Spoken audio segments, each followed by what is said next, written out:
remember saying to him, I trust you to be an artist. And I remember him saying back to me, thank you for having faith in us. Then they put a mask on my face, and I was, waiting for something, I don't know. I just noticed the roof spinning, and I thought, oh, this is it. That's all I remember. I went into the operating theatre at 9:30 a.m. I woke up in the recovery room at about 5 p.m, and I was taken back to my room at 7 p.m. It was a long surgery, but it was a success.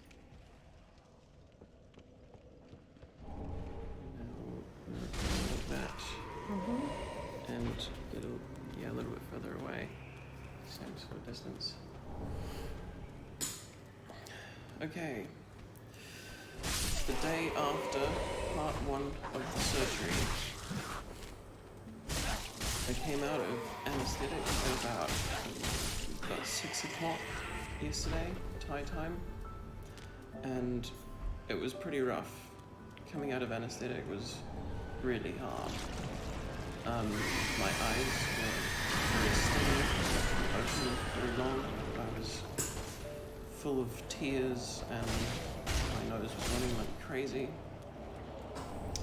On top of that, my coccyx is very sore because obviously I was lying on my back on a plastic bed for quite a long time, unconscious, and basically that's really painful, and it actually hurts more than the actual site of the surgery itself.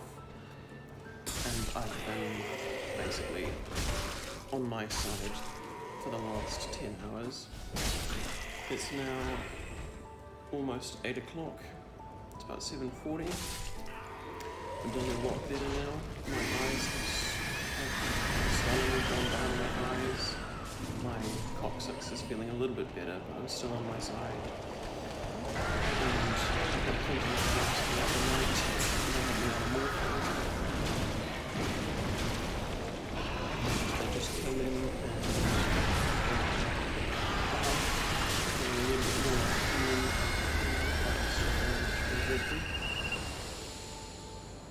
But all in all, the thing is gone,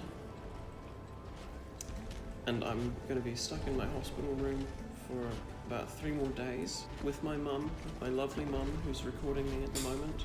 Right now I'm actually feeling pretty good. I might need to ask for some more pain relief pretty soon, but right now I'm okay.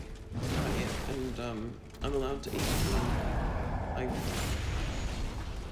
So we've ordered some breakfast. We'll be getting some pancakes soon, which is nice. And feeling positive. Feeling very positive. I'll try check in with how I'm feeling tomorrow as well. But until then, I'm doing alright. Hey everyone. This is day 4, including the surgery. It's been pretty rough, and I haven't really kept up to recording an update the last couple of days. Just in between nausea, my butt being bruised, and just all sorts of small things happening. So I thought I'd do a quick little video update now, and tell you a little bit about what's happened in the last few days. Obviously the first 2 days after anesthesia, I don't remember much. It was pretty blurry. With my eyes swollen and watering, my nose running, throat dry, everything. It's just kind of didn't make it to my memory. All interesting things happened yesterday. My coccyx has healed a little bit, so I've been able to sit upright, which is really good. I was going a little bit crazy, being stuck on my side all the time because I can't use my laptop lying down on my side. Other thing interesting that happened is that the nurses and the doctor got me up and walking for a couple minutes in the morning, which was very nice. It felt so good to actually be mobile and to get out of this goddamn bed. There's a bunch of stuff I have to disconnect to go walking. I've got a catheter tube. I've also got this weird suction tube going into basically it sucks out the blood that's pooling. Good news about that particular suction tube is that it is no longer pulling blood, which I'm going to take as meaning that I'm not bleeding anymore, which is good. But I did have a little bit of a scary moment last night, right when I went to bed. Throughout the day I got up to walking a couple of times, but right before I went to bed I got up to go brush my teeth, and I tried to sit down on the toilet, and obviously I stretched a bandage a little bit too much, and I started leaking a little bit on the floor. Not much, just a couple of drops, and it was watered down blood. It was more brown or anything, but that was definitely a little bit scary. I was just trying to keep my breathing calm, got back to bed, lied down, and one of the doctors came in and they spent half an hour looking at me, tugging around on the tubes, but then they said, yeah, no, you're okay. It was a relief. And then I actually managed to get some sleep last night because I had a sleeping pill.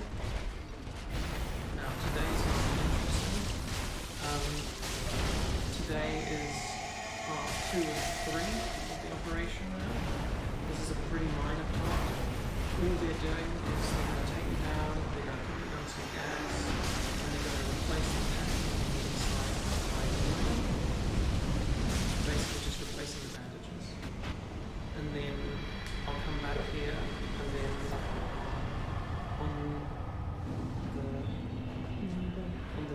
today is Friday. On the Monday, they're going to put the graft in. That's the last part of the operation. Again, that's pretty minor. That one is going to be under anesthesia. That'll be about an hour, but it should be a lot more simple and it should be way easier than the first operation, which was 8 hours. But after that, I'm going to be stuck in bed for 3 days, so that's going to be pretty rough. But to be quite honest, today I'm just looking forward to getting back from having my packing changed out. So that's a good drink again, because I haven't been allowed to eat or drink anything since 6 a.m. and it's now almost 3 a.m. So I'm pretty damn thirsty. But yeah, all in all, it's scary. It's a really tough process. I would definitely say getting the surgery is not for the faint of heart. This has by far been the most brutal experience I've had in my life. But I'm doing okay, and I'm gonna keep getting through this, and I just gotta make it through these next couple of weeks. And I think that's really all I've got to say for now. I suppose I'll try and make another update when I can.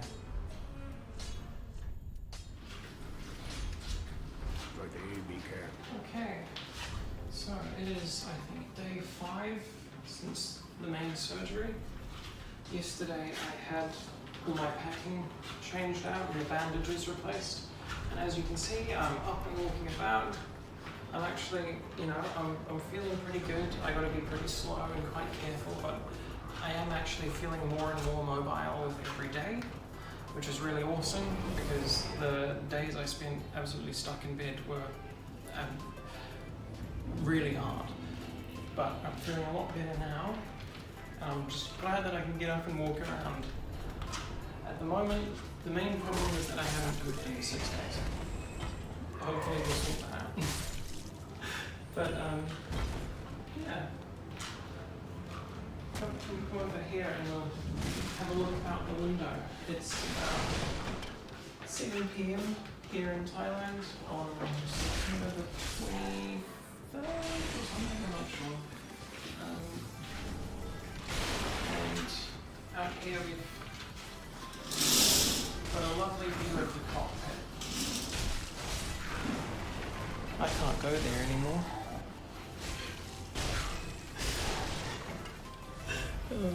But yeah, it's quite fun seeing all these lights outside my window. So it's a lovely little hospital room, as you can see. And basically, state of the affairs is that right now I'm actually feeling really good. The day after tomorrow, they're going to be applying the skin graft, and then after that, I'm completely bedridden for 3 days. So now and tomorrow, I'm absolutely just going to make the most of being able to walk around, because I'm going to be stuck for another 3 days after that. Yeah, I'm good at this stage. I'll check in when next I can. How's it going, girls and girls? I'm Alice Wonderland, your favourite Kiwi trans girl, and I am, what is this, 6 days post-surgery? I'm not sure, but tomorrow I go in for the last part at 10:30 a.m. They're going to take me in, I'll be under anaesthesia for about an hour, maybe 2 hours, and they'll apply the scrotal skin graft, and following that it's 3 days of bed rest, and then at some point they'll take the packing out and I'll be good to go. But you know, things are going pretty good. I finally managed to poop this morning after fucking 6 days. So that was a relief. But I'm feeling really good at the moment. I've been able to walk around a fair bit. I thought I'd talk about a couple of things from my experience so far in this hospital. The hospital is beautiful, as you can see. The room is massive, it's gorgeous. We've got a window right there, we've got an ensuite bathroom. The food is questionable. I'll elaborate on that more in post, but there's definitely a few items on the menu I have to stray away from. They seem to cover everything in Glad Wrap, which is very interesting. But the other thing I wanted to say is I just wanted to give a big, huge thank you to the woman behind the camera right now, because honestly I couldn't have done this without my mum. And yeah. What are you doing? Smile to the camera. Hi. Yeah.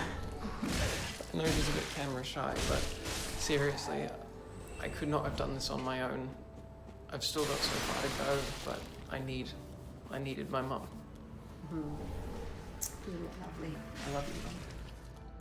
Everyone, look at me. I'm walking around.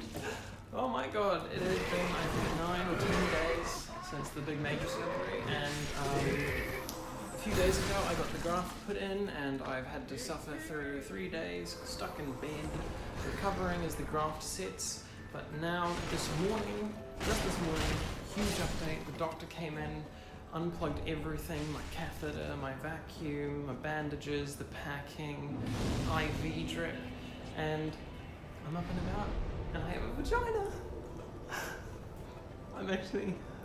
I'm so stoked. Look, now,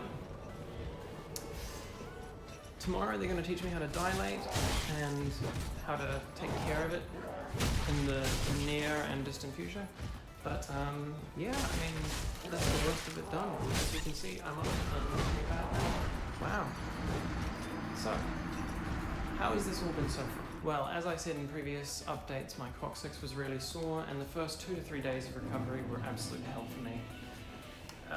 Without question, the hardest thing I've ever been through, and if I hadn't had my mum with me, I might have been in serious trouble. But since then, it's been pretty good. The honest truth is that, and believe it or not, my vagina doesn't hurt at all. Like, it boggles my mind. I was on morphine for the first night, but ever since then I've just been on basically paracetamol. And it doesn't hurt. My coccyx hurts more than the surgery site, which is just unbelievable. But yeah, I'm really lucky. It's gone amazingly. I've got to say, the nurses are absolutely fantastic. There's a little bit of a language barrier. You know, obviously English is not their first language, but make no mistake, they're smart and they will figure out what you need and they help you. Like, they have been so good to me, and they've been so nice and so friendly, and yeah, I have nothing but positive words to say about them. Things are going well. And with a bit of luck, I'll be discharged in a few days. You've seen all of that. I'm just going to add a bit more context. The first 12 hours coming out of anesthesia were an absolute nightmare. And I want to preface this by saying that obviously this has nothing to do with PPSI. This is just a fact about surgery in general. I've never felt worse in my life. though it is to be expected. Anesthesia is no joke, and I was under for 8 or 9 hours. I don't remember much of the next 12 hours. I remember returning to my room at about 7 PM and seeing my mum again. That was a huge relief. My throat was agony, my butt was agony. The surgery area, however, was completely painless, and I did not understand that at all. I was so surprised from that. No pain whatsoever from my new vagina, just like everywhere else. It was rough. The most difficult 12 hours of my life by far. It was awful. And I was so thirsty. My throat was so dry and painful, and I kept asking for more and more water, and my poor old mum took such good care of me. I couldn't have gone through it without her, honestly. Unfortunately, I drank too much water and ended up vomiting, just to make matters worse. So some of you have probably gone through a big surgery before, but for those of you like me that had never gone into surgery, this is your first time, anesthesia is no joke. You will feel like absolute death when you wake up. Possibly my experience was worse than most because of my bruised coccyx, but also at the same time, my surgery area didn't hurt, so maybe yours will be worse in that regard. And on another note, please God, if there is one takeaway I have from all of this, it is that you need a support person. I could not have done that alone. I was terrified, I was scared, I was in agony, I was dreary, I couldn't see. Having my mother there to comfort me and take care of me was absolutely pivotal. It was vital. I seriously could not have done it without her. I would have had a complete mental breakdown and things could have gone very wrong. She kept me calm, reassured me, and she was always right by my bedside in case I needed something. And that's another thing as well. The nurses are great and they're there at the beck and call, but they are down the hallway. They're at their little nursing station. You know, you press the clicker and it'll take them a minute to get to it. But if you have a support person in the room, they are right there. They can help you immediately. If you are, I beg of you, bring a support person. Do everything you can to have a support person with you. You might think you're trying to be, I thought I would be, but there were moments in those 4 days where I wasn't sure I would. When you go through surgery like this, whatever that surgery may be, you need support. I cannot understand how important that is. This shit is hard, it is difficult. Do everything you can to have someone that is not squeamish, someone that is willing to help and care for you when you are at your absolute lowest. I know that some of you might not have that readily available to you, and all that I can say is so sorry. It's going to be really, really hard. I would say by 8 AM the day after the surgery, the worst had passed. What followed was 3 more days of constant nausea, which was almost as bad. The morning after surgery, they took me off morphine, and after that, I was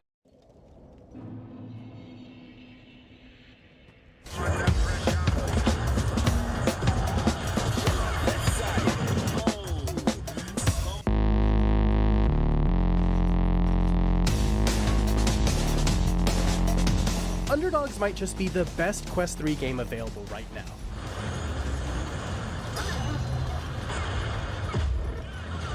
Okay, no, it definitely is. Always wanted to play in VR. It's like a perfect mix of Pacific Rim, Real Steel, and that really cool Netflix show Love, Death, and Robots.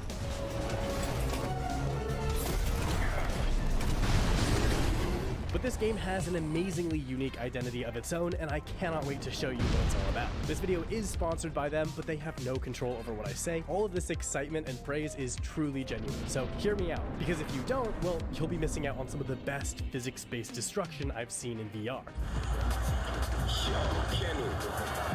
So what exactly is Underdogs, aside from the 5-ton mechs beating the sheet metal out of robot creatures? Well, it's a story about 2 brothers, Rig and King. King here has an artificial intelligence that's trying to take over his brain. Think like Johnny Silverhand from Cyberpunk 2077. But you play as Rig, his mech-fighting brother who must win these underground fights to hopefully find a cure. I won't spoil too much here, but I want to talk a little bit about the way the story is presented. Because before each gameplay and story act, you'll be shown a comic book style cutscene to give you context to the characters, the arena, and the overall world. These do a great job of setting the tone of the world as dark and ruthless as it is, and the 2.5D art style looks really cool in the headset. I only wish that these were fully voice-acted cutscenes, but the amount of dynamic voice lines you'll hear during actual gameplay kind of makes up for it, I guess.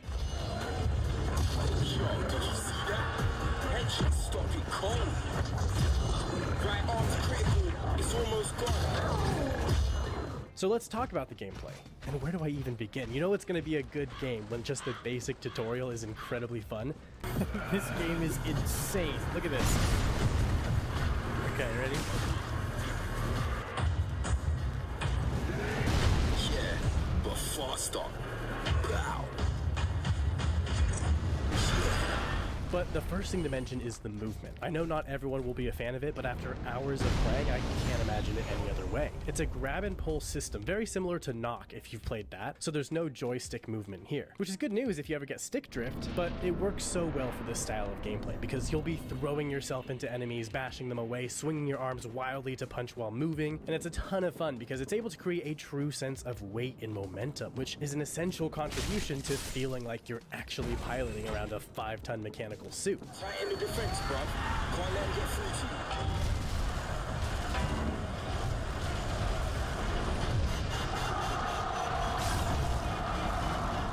But what really sells this thing power are the arms. Your mech is called Gorilla for a reason. These oversized gorilla arms definitely pack a punch. The name also kind of explains the arm-based locomotion. But what's really cool about these arms, and the mech in general, is that it's totally customizable, but not in a linear way like you might expect. The other crucial aspect of the gameplay is that this is a roguelike, which basically means that you'll play through the same levels over and over again, but with drastic variations to the weapons, the enemies, and the arenas. And I'm gonna be honest, I normally hate roguelike games. To me, they usually feel like a cheap way to prolong a game's runtime, sometimes intentionally and then barely preventing you from progressing until you get lucky with item drops or something. But Underdogs is one of those games that takes full advantage of the fact that it's in VR. And while some things are obvious, like how immersive the motion controls are, or the heads-up display being actually shown on the glass and breaking as you take damage, I'd argue this roguelike element is just as essential to the experience. Because here's why. The game tells you everything you need to know from the first minute of booting up. There's no need for an extensive tutorial, no need to get caught up on the story since it's over very much time. It's the perfect casual game. Want to hop in for a quick 20-minute smashing session? Easy. Want to play through all 3 story acts and see the ending in one go? Go for it. Want to quickly show your friend how cool virtual reality gaming is on the Quest 3? I would absolutely have them play this. But just because it's easy to pick up doesn't mean it doesn't have depth. There are literally dozens of different attachments you can unlock for your mech, from chassis upgrades, different arms, claws, grappling hooks, swords, you name it. The nail gun is actually my personal favorite.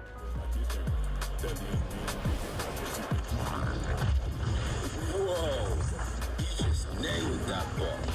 Oh, the possibility.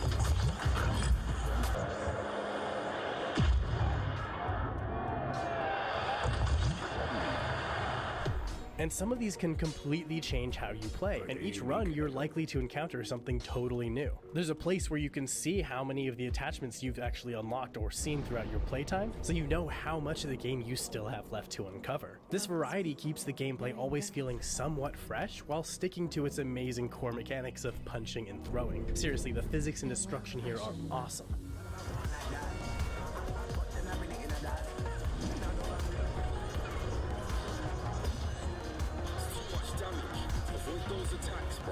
I also love how your arms have their own health bars, which when depleted means that you lose that entire arm.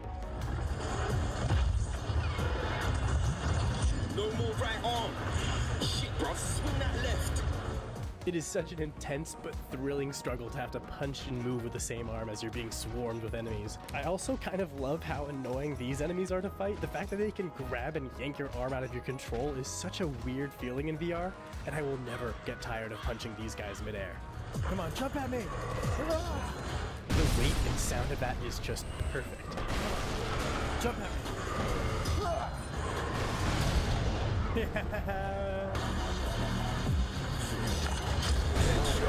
Headshot. Headshot. And if you have the claw attachment, you can even grab them out of the air and throw them into the grinder. Gear's tight. Sakita knows her stuff. One of the many environmental hazards that you can use to your advantage. There's these different arena modifiers that'll depend on which sponsor you pick before the fight, each offering their own rewards but with their own challenges. There's also decoy mines, explosive barrels, and an electric shockwave that tears through the arena. You can even get a friendly mech dog to fight alongside you. But the most fun combination I've had is definitely fighting with the nail gun and the zombie modifier, which revives every enemy for a small amount of health after you kill them. But with the nail gun, I could stick them into the ground to stop them from moving when they reanimate. animated. If that's not the coolest thing I've ever done in VR, I don't know what is. But how exactly do you get these different modifiers, weapon parts, and mech parts? Well, the fights happen during the night, which leaves the daytime open for you and King to explore town. This is represented almost like a tabletop RPG where you have 3 turns. Morning, afternoon, and evening each present you with an opportunity. These can range from visiting a repair shop to fix up your health, or spending the day helping a mob boss rescue his daughter for a reward. There's even a reputation system that keeps track of your contacts, the characters you've met, and whether or not you're on their good side. Do right by people, and they'll give you a discount. Piss the wrong people off, and they'll close their doors to you. I was at first worried that these interactions would get repetitive quickly, but there's a surprising amount of them. Plus, when you do get repeated interactions, it's nice to be able to see what the other options would have led to. But even several hours in, I'm still running into new characters and choices to make. There's tons of variety here. The only things that don't have as much variety are the enemy types. You'll mostly be smashing up mechanical roaches and dogs, occasionally fighting another mech as a boss fight, and sometimes these other large mini-bosses, but the enemy variety doesn't ramp up until the later story acts, which is a shame because on most playthroughs I don't make it past the second. I totally think this game should have a sandbox mode where you can use any attachments with any modifiers because this game is surprisingly tough. And with no difficulty options, you really have to bring your A game if you want to see the story through.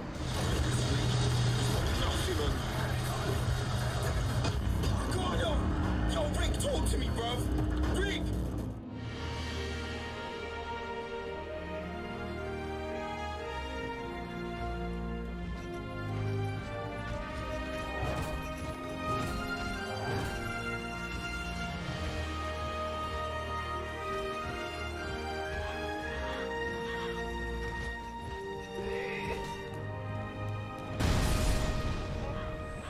So full transparency, I haven't even managed to finish the game yet, partially because of this difficulty. I'm like still stuck on one of the boss fights, but also partially because I was flown out of the country last weekend to visit a game studio for an upcoming video. Subscribe so you don't miss that. But back to Underdogs, and I cannot believe this game hasn't been made before now. It's one of those ideas that just makes perfect sense to be a VR game, and not only is the concept great, but the execution actually lives up to it. The gameplay, the graphics, the art style, the sound design, the music is all working in sync to deliver an amazing VR experience that I would recommend to anyone who owns a Quest 3. And if you don't have a Quest 3, Underdogs is giving away 10 of them. Check the official giveaway link in the pinned comment of this video. Hopefully you enjoyed hearing me rant about how much I love this game. If you did, be sure to leave a like and a comment. I'm Virtual Bro, and I'll see you next one.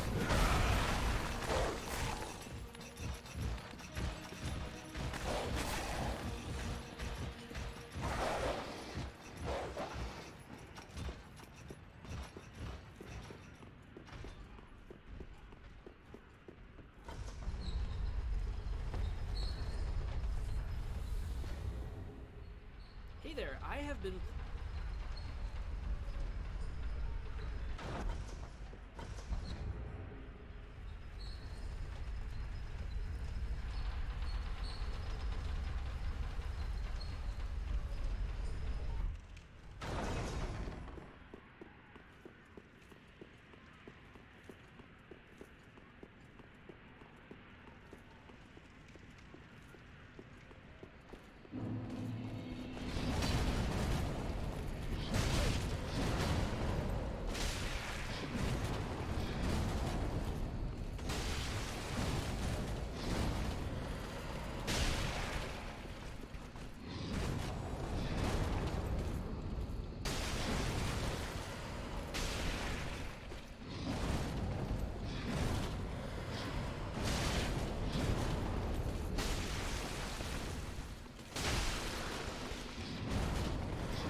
I don't want to eat this one. My tongue feels like it's been sanded down. This was a terrible idea. You know what? I've got kind of a fun idea. Just been here in the garage doing a little work on the lathe and, of course, making a lot of sawdust. And I was reading the other day about how back in the day, unscrupulous bakers and industrial tycoons and the like used to spike flour with sawdust to try to stretch profit margins. If there's one thing I don't lack, it's a good supply of sawdust. And I thought it might be interesting to do some tests, you know, see how much sawdust could I add to bread before I can taste it, how much sawdust until it becomes inedible, and could I taste the difference between different types of species of wood. So how about we kick off 2024 with an especially unhinged way to eat some trees.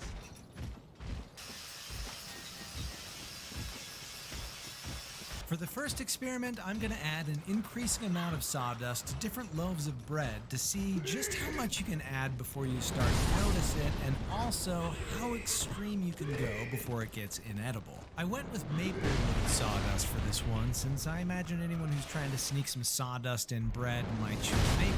Its color will blend in, and it doesn't have a very strong scent. The base for each loaf is about 1 2/3 cup or 215 grams of flour. Now to the first batch, I'm adding 1 generous tablespoon of sawdust, which amounts to about 1% of the weight of the flour. From there, it's just a really simple loaf recipe, adding yeast and salt to the sawdust flour blend, then 130 milliliters of water, or a little over a cup, and mixing until we've got our first sawdust bread dough. For loaf 2, we're going to kick it up to 1/4 cup of sawdust, which is about 5% of the weight of the flour. Already, I can tell I'm going to have to play the amount of water by ear for each loaf, since the sawdust is really changing how much the mix is absorbing. Loaf 3, we're doing a 1/2 cup of sawdust, which is 10% of the weight of the flour. And now I'm really feeling it in the mix when forming the dough. I think using the angle grinder to make the sawdust was probably a bad idea. These are pretty big particles, even though I did run it through a strainer. I just imagine they used much finer dust back in the 19th century when trying to swindle unsuspecting customers with some sawdust bread. Okay, lastly, for loaf number 4, we got 1 whole cup of sawdust, or 20% of the weight of the flour. This is truly absurd. This dough ball feels wrong in just every sense of the word. And after letting them rise, already you can see a big difference in these loaves. Also, I didn't record this, but I made a non-sawdust loaf since, you know, every experiment needs a control. And after a brief stint in the oven, you can see a huge difference in these loaves. The sawdust is clearly impacting the Maillard reaction, which is what causes that lovely browning effect on the crust of bread. Our control loaf looks delicious and lovely. The 1 tablespoon loaf looks pretty normal as well. The 1 cup loaf looks and feels like a brick. It looks terrible. The 1/2 cup loaf spread out a bit, likely because I added a little bit too much water. But the only thing left to do now is to cut these open, see how they look on the inside, and then we'll get to tasting. Quick look at the inside of each loaf. As the outside gets paler, the inside gets darker. Oh boy, I can't wait to actually eat these. Yay. Okay. Got my palate cleanser water bottle here. Moment of truth time. Let's start things out with our control bread. Loaf 1, no sawdust. This is just good old flour, water, salt, yeast, and love.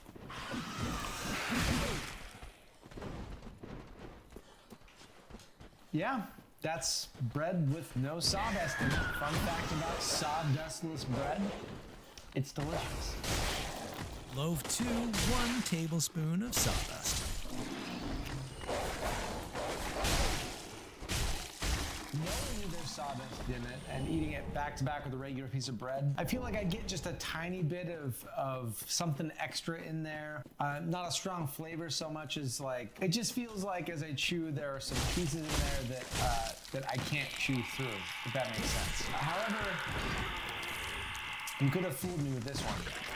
Loaf 3, 1/4 cup of sawdust. I feel like the biggest thing with this one is I didn't add extra water to it, and so it feels just kind of dry and dense. Off the bat, it just feels like a really dry piece of bread. So it's really only at the very end that I start to notice, oh, there's something extra in here. Yeah, like when you first bite into it, you're not thinking, oh wow, this is some sawdust bread. But definitely as you chew and chew and chew, It kind of tickles the back of your throat. Yeah, you can feel there's something in there that doesn't want to break down as you chew on it.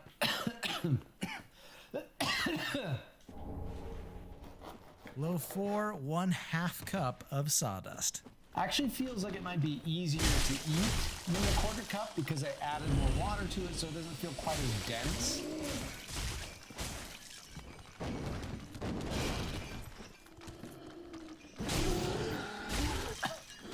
This one tastes like sawdust. Oh. Oh, man. Oh. Yeah, that's my tongue feels like it's been sanded down. This was a terrible idea. Loaf number 5, 1 entire cup of sawdust. I don't want to eat this one. This looks terrible. I do not want to put this in my mouth.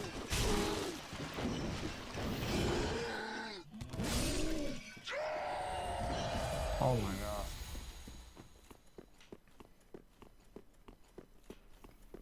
Oh.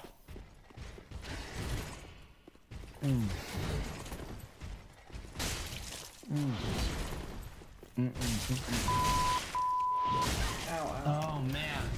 Wow. Okay. We found my limit. Sorry, I could not eat that. So yeah, just as you chew and chew, and the food matter in the bread starts to break down, and you're really just left with only sawdust behind. For me, where I really felt it was like in the back of my mouth, like the edges of my tongue. Felt like it was being scraped by big chunks of sawdust. Still feels that way. That was inedible. The half cup was edible, but quite unpleasant. I think that the quarter cup, if I added more water, wouldn't be half bad. The 1 tablespoon, it was pretty tough to identify. I really feel like I just need to sit and eat this real regular bread and cleanse the system. That was awful. Okay. I think there's only one thing left to do, and that is to see, can I taste the difference in different species of sawdust? Let's find out.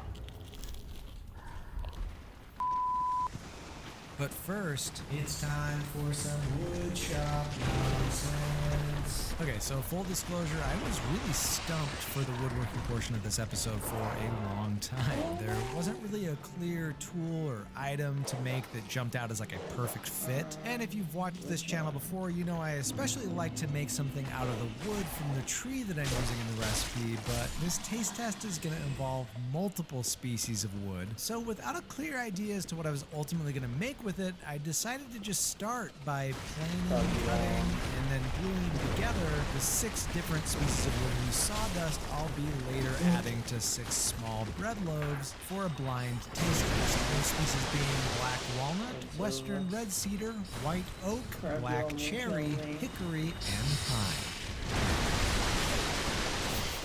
Okay, it's been about a day, and this should be nice and glued. We had a squall roll in last night, so a lot more snow.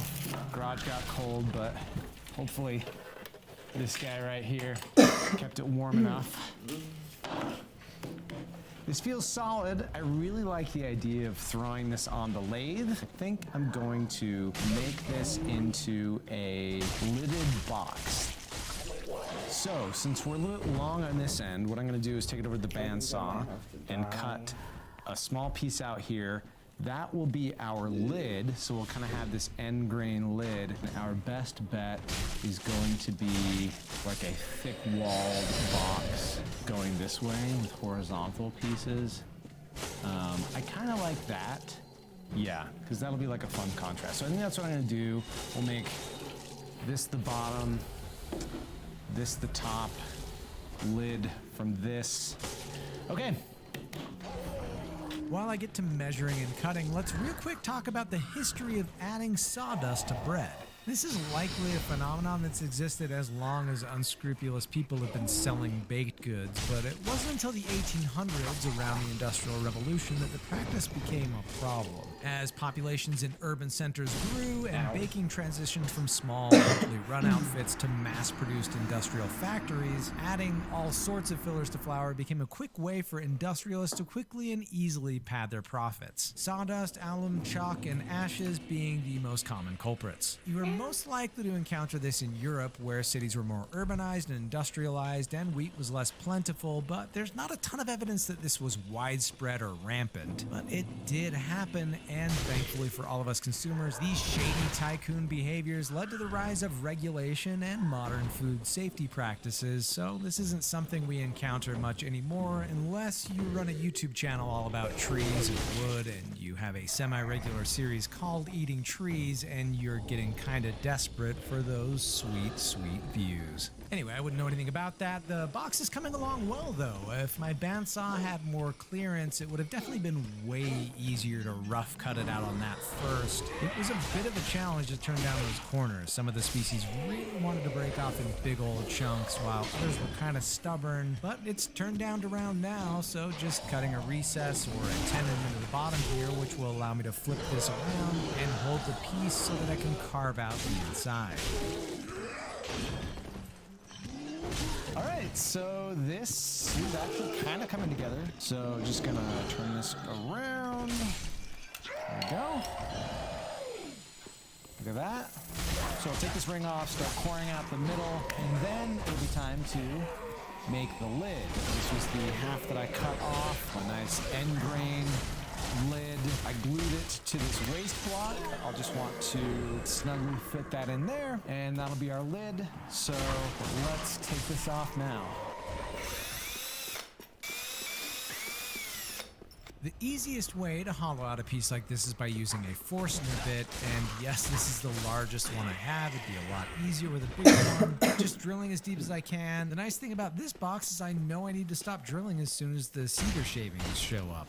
Now, obviously, this isn't a wide enough hole yet, so we're just going to carefully turn away a bit more, cutting down one species layer at a time, because it's just fun to do it that way. And then stopping as soon as I get down to the walnut layer. Kind of a sloppy job on the inside, if I'm being honest, so lots and lots of sanding ahead. I thought that I gave myself plenty of leeway on all sides for this lid to comfortably fit on top, and now looking at it, I don't have a lot of leeway. In fact, there are a couple spots where shallow of the top, which is not what I want. I want it to just be flush perfectly. Just preserve as much of this wood as possible. I probably didn't need to glue this waste block on there. I don't know what I'm thinking. What am I thinking here? It's really starting to snow out there, which is good news. It's what we want. This looks to be about the middle. All right, well, here goes nothing. Worst comes to worst, we have a lid that sits a little shy of the exterior of the box, and if that's what happens, that's what happens. How are we looking?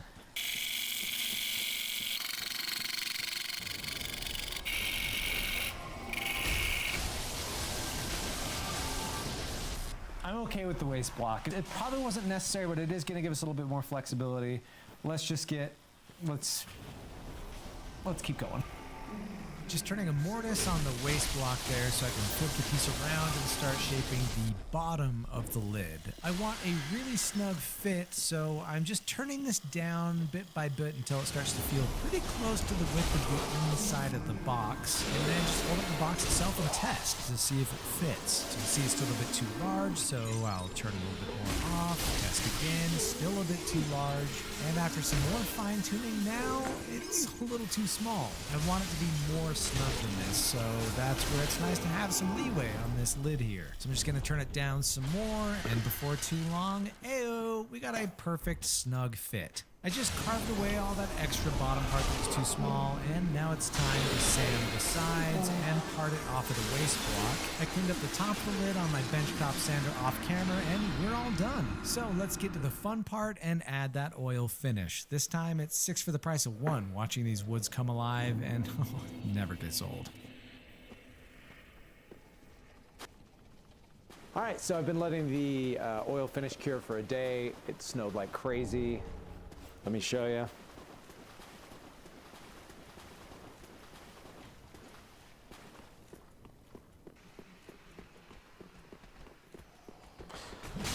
So let's just buff this thing out.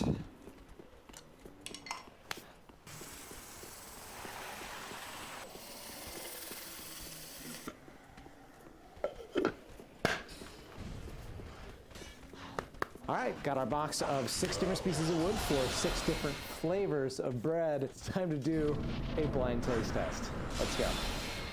Let's take one final look at our lidded box, and I actually really like this quite a bit. So it's fun to see how different each grain is and see them side by side, and also look at how they all shimmer right there in that same spot. Sixtoyancy. Okay, so let's move on to our blind taste test. I've got sawdust from each of the 6 species. In case you forgot what they are, we've got black cherry, western red cedar, black walnut, hickory, pine, and white oak. From here, it's the same process as before, adding each species of sawdust to flour. I have the recipe from before, so this time I've got a half cup or 107 grams of flour, and to each of them I'm adding 2 tablespoons of sawdust, which is 4% of the weight of the flour, so this would be similar to a 1/4 cup sawdust loaf from the first experiment. Also, I used my benchtop sander to collect the sawdust this time instead of the angle grinder, so I've got much finer sawdust particles, which should be a lot less irritating. All right, so as you've seen already, the really wild part with this one is just how much some of these species have changed the color of the dough. So I can't wait to get these all into the oven, and there we have it, our own little sawdust bread rainbow. This is wild. Let's get a loaf by loaf breakdown. First up, the control loaf. It's bread, 0% sawdust, and we're loving that. That's good. Who knew? Pine bread. Also just smells like bread. Not getting much pine. Sawdust feels kind of sneaky on this one. Black cherry bread. Getting absolutely no wood scent at all, but hey, at least it looks like some kind of weird wheat bread. I don't know, maybe it'll darken with age like cherry wood does. White oak bread.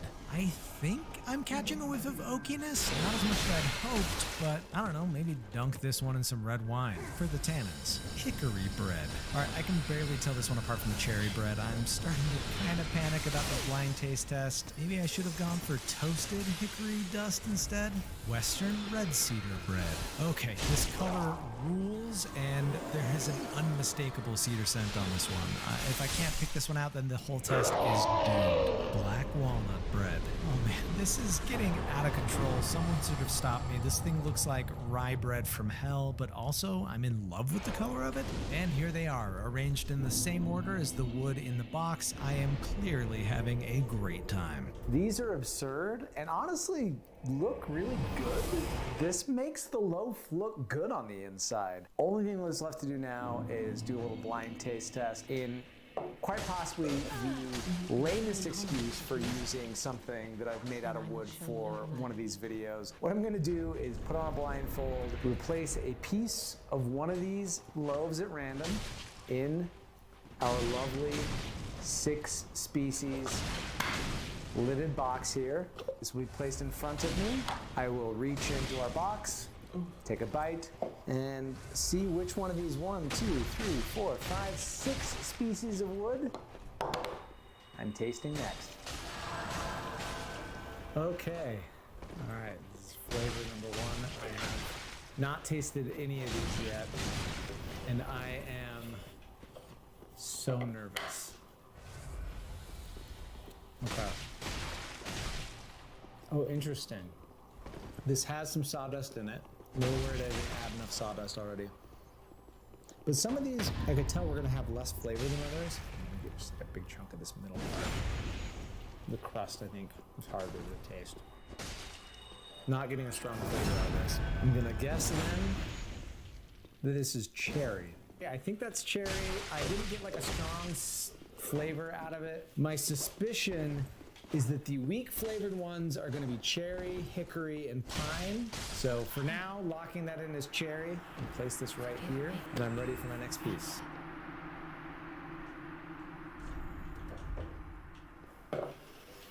So that one could have been cherry or hickory. Let's see here what we got next.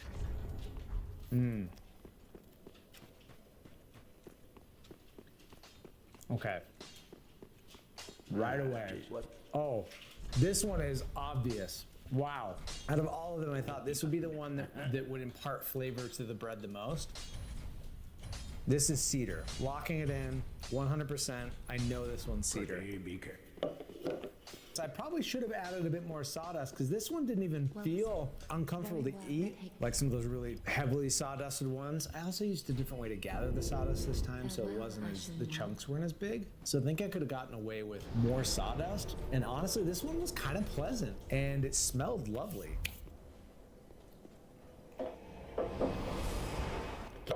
Next up, I'm kind of cheating by smelling first, because that one, as soon as I smelled it, I knew that it was cedar. Okay. This one feels weird against the sides of my tongue. The way it's making my mouth feel, I'm leaning toward oak on this one. I'm getting almost a tannic sensation from this piece of bread. Cherry 1, cedar 2. I'm guessing that was oak. What do we got next?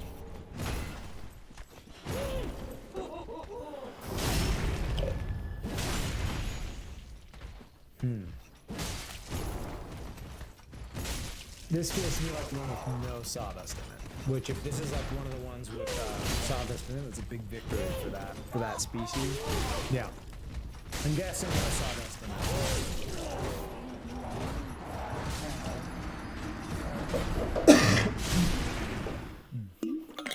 it. All right, feeling pretty good about myself at this juncture.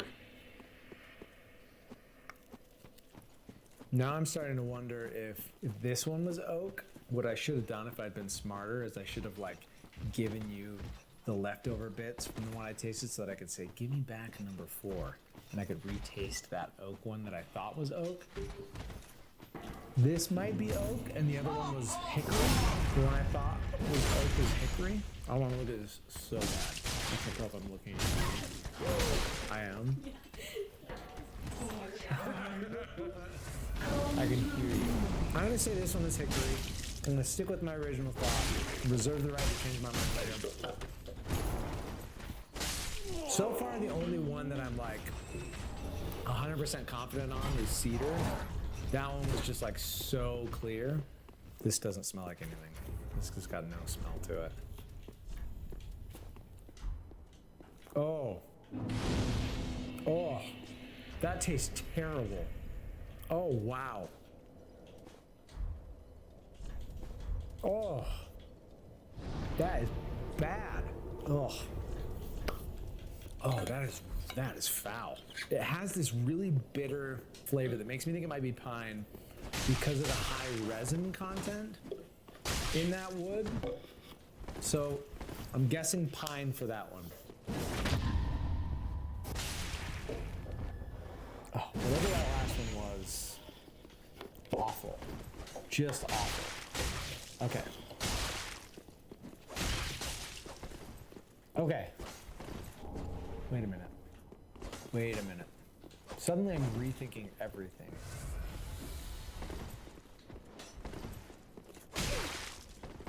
Because right now I'm like, this almost tastes like pine as well. On the back of this one, I'm getting like a resonant flavor.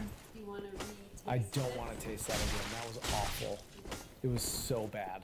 Let me see 6 though. That last one tasted more like pine resin in a pleasant way. Read me back the order of my guesses again from start to finish.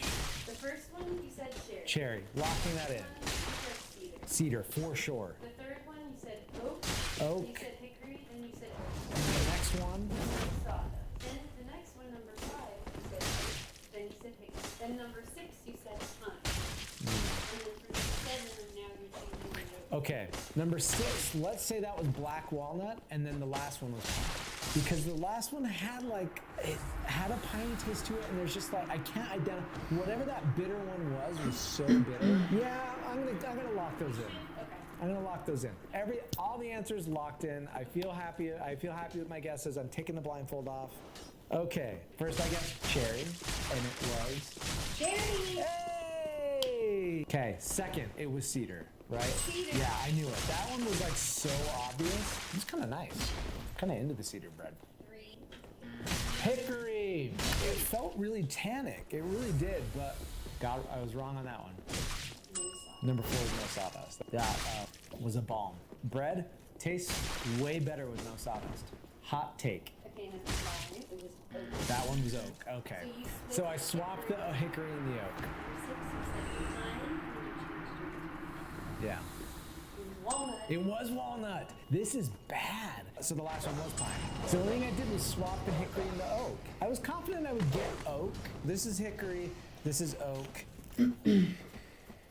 I think what I was bumping up against with the hickory was the size of the sawdust pieces. Now that I can like have my blindfold off, is this does smell like oak.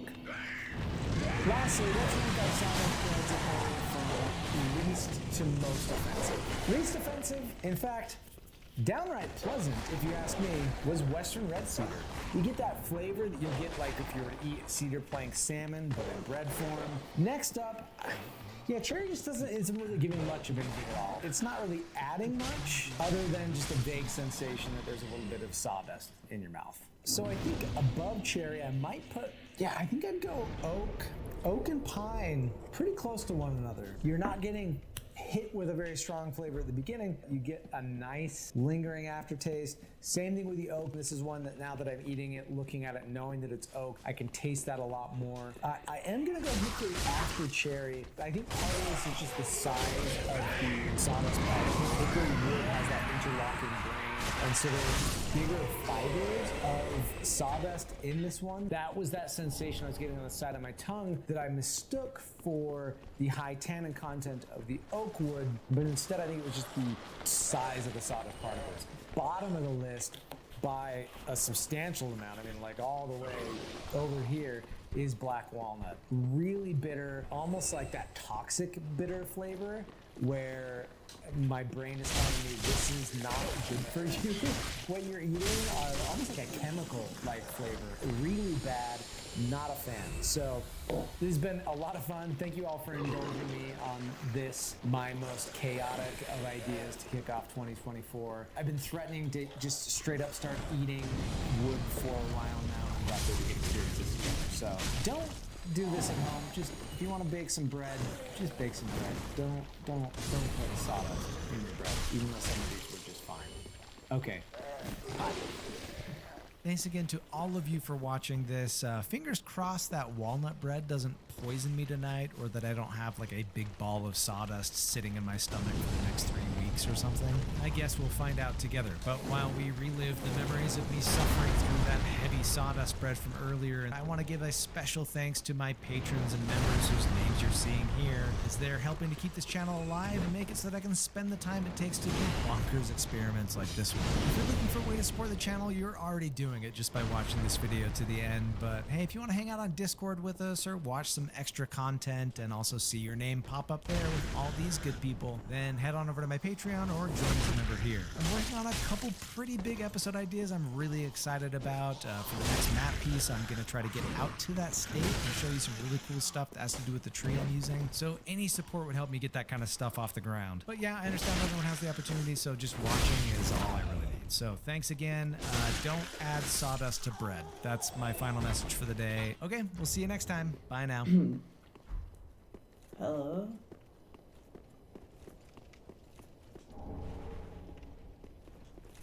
Did you know that you can use pine cones to make a delicious Pine syrup? Well, not these dried out brown pine cones,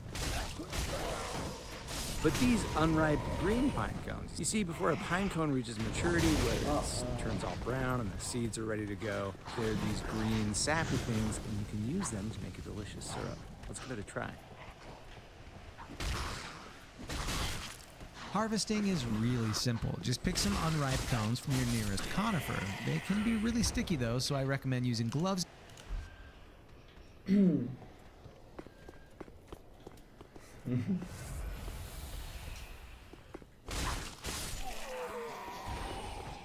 Boomer Boy.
In this video, we're going to create a hybrid game engine with ray marching. Now, ray marching is a powerful technique that is being used a lot in video games to render clouds, smokes, reflections, and other cool things.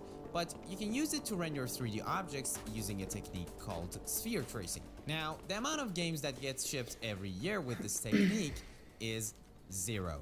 Simply because sphere tracing is too slow.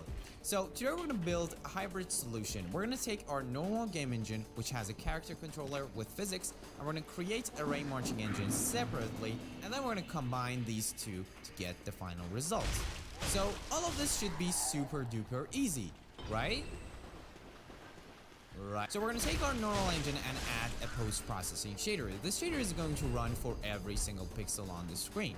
We can sample the color of the rendered image and display it as the final color. Now, if we subtract that color from 1, we can invert the colors. So we have full control over the colors of our pixels. So now, let's implement ray marching. But first, we need to understand how sphere tracing works. Imagine that you're blind in a room with some objects. Now, I'm God, and I'm going to tell you that the distance to the nearest surface is 5 meters. Now, that's not a lot of information, but we're going to know for sure that we need to move 5 meters forward at least in order to touch something. So you're going to move 5 meters forward. And I'm going to tell you again that the nearest surface is 2 meters away. So you're going to do what you did last time, because if you move any less than 2 meters, you know for sure that you're not going to touch something. And you're going to repeat that until you get to the surface, or you just get tired and give up. This is how ray marching works. But instead of one person, all of the pixels on your screen are going to move forward. So you start with the camera position and you pick a ray direction based on the position of the pixel on the screen. Now we're going to come back to this line later, but let's move forward for now. So you're going to march forward in a loop and call the SDF function to get the nearest surface's distance to you.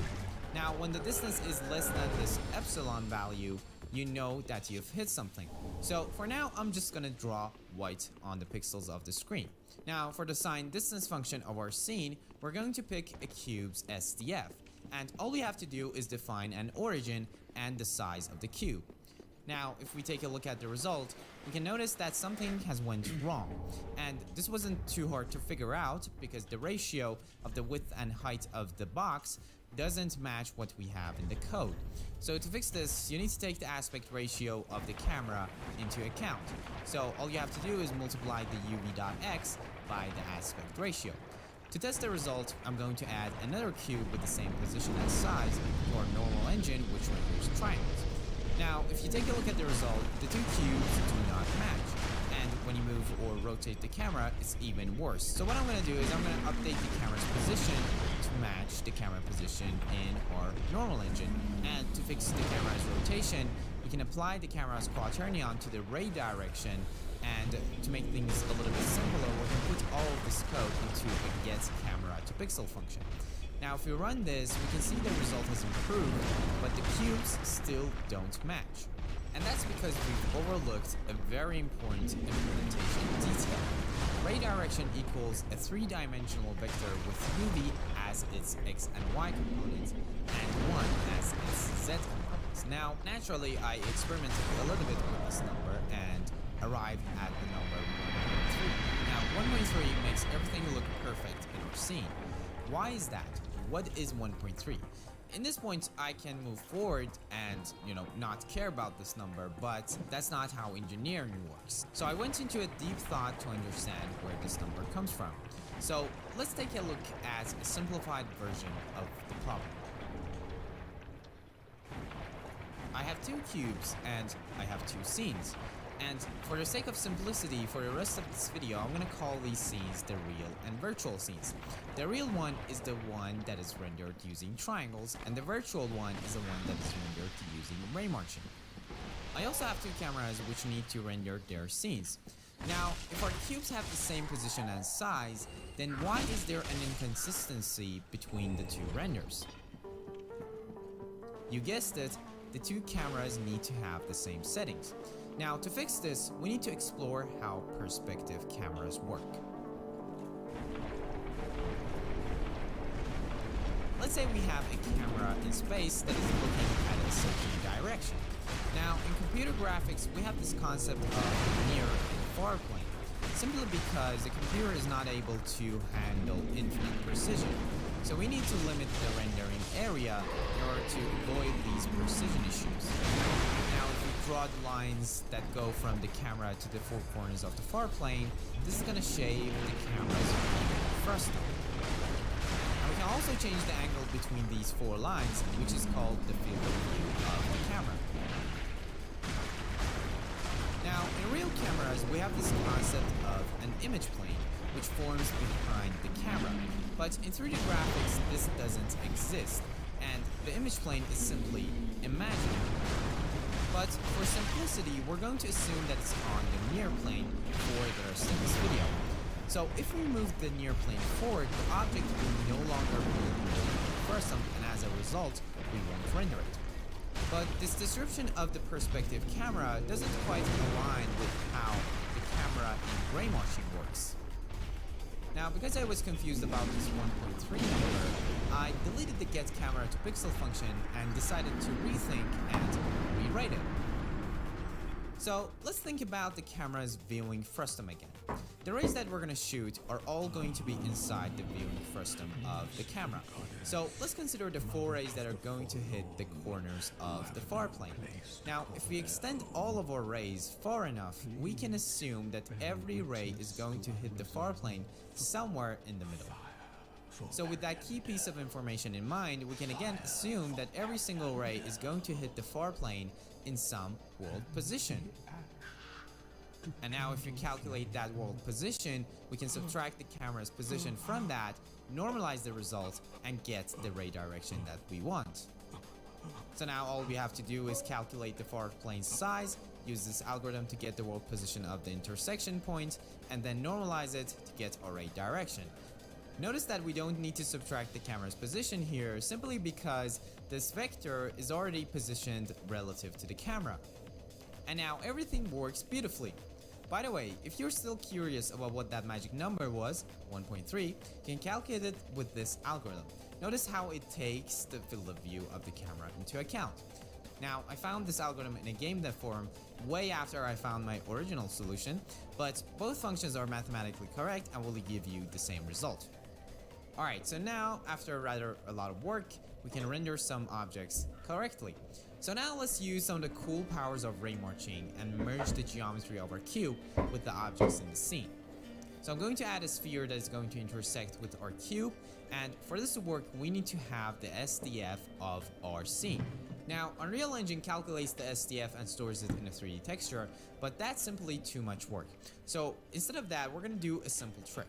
By having the camera's depth texture, we know the depth of every single pixel. So we can use that with the ray direction that we calculated to get the world position of all the pixels.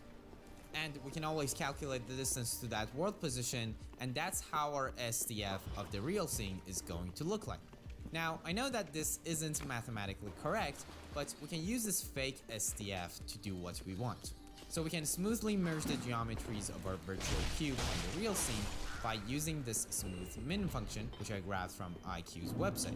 Now, this is all very cool, but I'm getting tired of seeing white as the color of my pixel.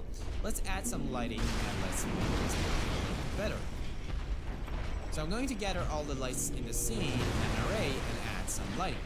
For lighting though, we need normals, and we can calculate those easily by sampling the SDF a couple of times. Now, remember that we're using a fake SDF, so the normals at the edges of the blending aren't going to always look right. But that's fine, we can hide those using some tricks. Let's consider looking at the water, for example. If you look at the water at a 90-degree angle, you're going to see all the rocks under it. But if you look at it at a low angle, you're going to see reflections. This is called the Fresnel effect, and we can calculate the Fresnel factor using the normals, which tells us at what angle we're looking at the pixel. Now, we can use that to add some reflections. And finally, we can calculate the soft edge around the areas that get merged with the scene, and use that to softly fade the edges of our object. Now, we can make this look a lot better by blending the colors of our objects. By refactoring our code to use the surface struct, we can store more information about the color, specular color, and the shininess of our object. Then we can write a new smooth min to handle merging these surfaces.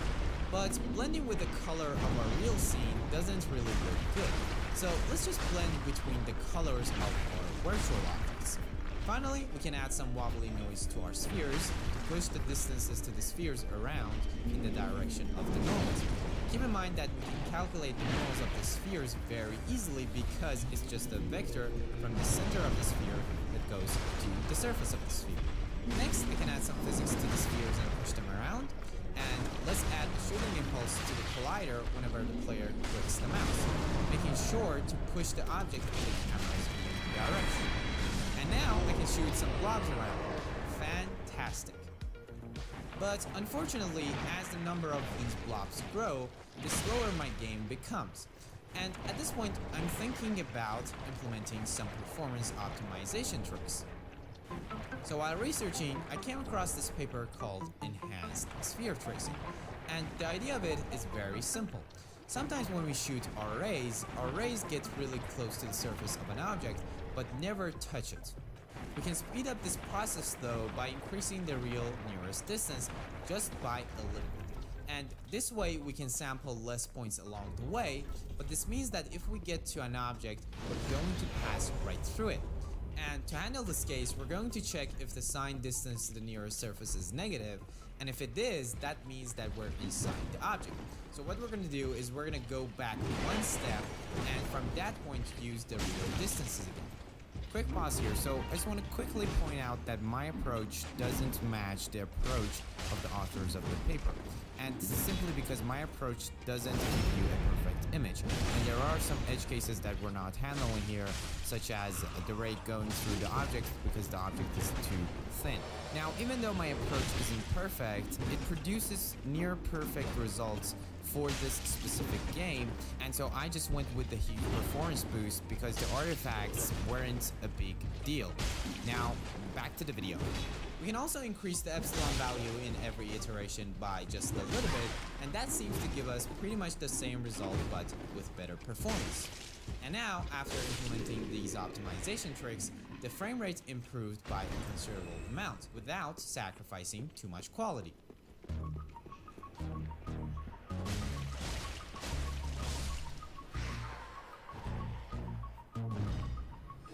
Now, to be honest, I've kept one secret away from you this entire time. Everything you saw in this video is built on the web, which means you can go ahead and click on one of the links in the description to play the game in your browser. And that's all I have to say. I really hope you enjoyed this video and learned something new, and if you did learn something new, leave a like and subscribe to my channel. I produce a lot of 3D graphics related content, and you can check one of my shader tutorials here if you want to get started with shaders, and one of my roadmap videos here if you want to start learning 3D graphics in 3ds, which is the rendering engine I used here. And with that, I'll catch you guys in the next videos.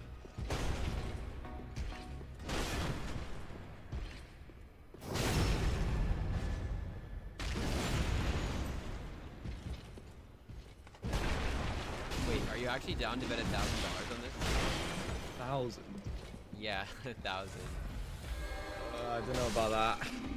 It's a lot. Okay, 500. Alright, no, fine. 1,000. We'll do 1,000. So I recently got into a Twitter argument with fellow game developer Bargy. And what better way to settle these things than with violence? Okay, maybe there's a better solution. Hey, are you busy today? No, not really. What? Okay, good. Click this link. Oh God. Okay. One bullet. What does this mean? Okay, that's our theme. Best Python game wins $1,000. We have 10 hours. Wait, what? Go. One bullet. The first thing that comes to my mind are the late game levels from Astro Barrier on Club Penguin. You have a very limited number of bullets that you need to use both cleverly and precisely. So I think I'm going to expand on that idea and make a puzzle shooter game. You get one bullet per level with the objective of taking out all the enemies. It'll probably have things like walls that bounce your bullet back to you. Kind of a big undertaking for 10 hours, but I think I can pull it off if I just focus on a few basic mechanics that I can make a handful of levels with. So here's a bullet. It's actually just a square that moves up. Let's put the bullet in its own class. Now we can make a shooter that creates new bullets at its position when a key is pressed. And then let's make the shooter move left and right with the arrow keys. Let's see the game. Alright, basically, you can move with the arrow keys, and then when you press space, you shoot bullets. And then like the bullets are gonna bounce back, and then you can collect them. You know what it reminds me of? What? Look in the Discord. Alright. Alright. Wait, dude.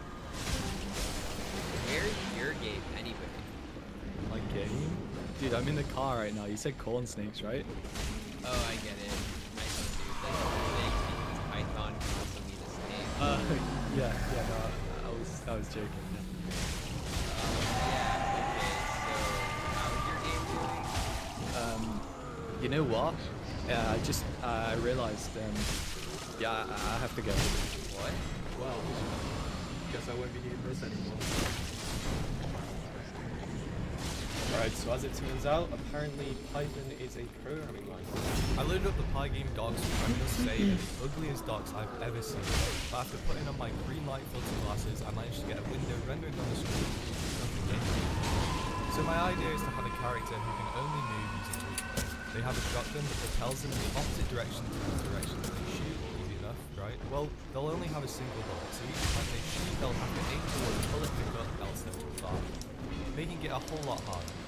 This wouldn't be difficult enough on its own though, so I'm going to add falling obstacles from the sky that you want. I got to work on rendering sprites on the screen.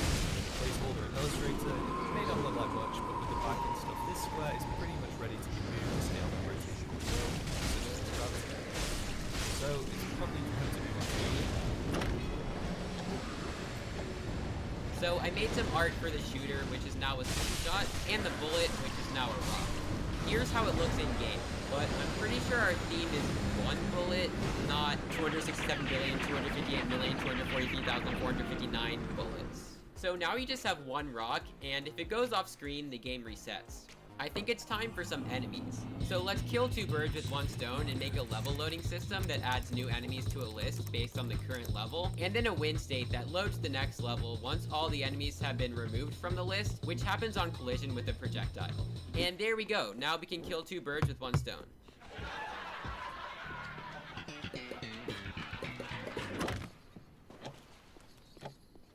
I got to work on a shotgun sprite in Illustrator inspired by Kurzgesagt. I was super proud of this until I imported it into the engine and why is it so ugly? Realizing I was making very slow progress, I decided to leave it for the time being and deem it good enough. Next, I got to work on the player in Illustrator, imported it into my game, and gave it these creepy eyes that follow the cursor. I experimented with a couple colours until I found the combination that looked the best. After a couple of hours rest, I got back and started to work on the player movement. It basically works by finding the vector between the player's current position and the cursor position, and then multiplying the entire thing by -1. It then zeroes the player's velocity and adds the vector from before to it. This gave a super nice feeling result, so I moved on. Next, I got to work on creating a system for rendering lots of sprites to the screen at once. I intended to use this for the falling obstacle spawning, so I shelved it for later as there was still a couple of things left to do. Have you ever been in a situation where you're doing a $1,000 game dev competition with your friend who sends you an IP logger, then DDoSes your web connection, which prevents you from accessing Stack Overflow? Probably, right? Well, worry no more. You can protect yourself from internet criminals with Surfshark VPN. Or maybe you've Googled a bunch of Python coding questions, willing to get an ad for a baby ball Python on sale for $99? Kinda creepy, but with Surfshark you can stop websites from tracking your info and selling targeted ads.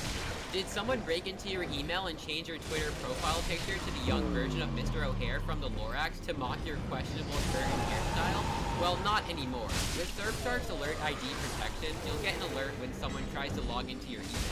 But best of all, how many times does your weird British friend flex on you with his UK exclusive Netflix sitcom? Well, 0 if you're using Surfshark. It allows you to watch region-locked content not available in your area. So if you want both protection and freedom online, click the link in the description and use code POLYMARS for both 83% off and 3 months of completely free surfing. Surfshark offers a 30-day money-back guarantee, so there's no risk to try it out for yourself. Thanks so much to Surfshark, because if I don't win this competition, this video will probably be very expensive. Time to add a new mechanic to our bird herding simulator, the box. I modeled it after this electricity box thing. I don't really know what it does though. Oh. Anyway, it reflects the rock back towards you, letting you pick it up again with your slingshot, which I think will make for some interesting puzzles. The last thing I want to do is cure these paralytic birds by giving them the ability to move. So I made left-facing and right-facing sprites, which are kinda cursed. Anyways, when creating a bird, you can now set it to be moving and specify its speed, start direction, and distance. Oh, also, I made them look more like actual birds using real life for reference. It's just over the halfway mark now, and I was getting more confident I'd be able to finish in time. I started to work on the bullet power-up, which would replace the player's shotgun. This was pretty easy to implement. Once the player shoots, negate a bullet, and when they hit a power-up, add a bullet and reject it. power up. I then added some UI to tell you how many bullets you had left, and that's kind of the finished game. Of course, we still had the falling obstacles to add, but just to be safe, I decided to add a game mode. So I added the main menu and restart sequence if you go through the screen. Soon after though, I added in the falling enemies, and all that was left to do was polish.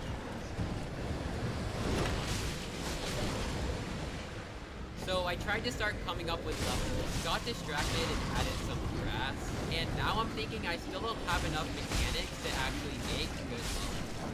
So I'm gonna add one more option, an electric shock that travels along the power cables and destroys your rock on collision.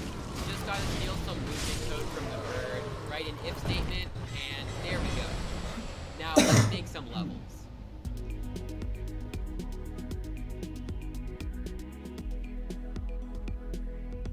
Bro, nobody wants to watch your time lapse. Can we just please move on?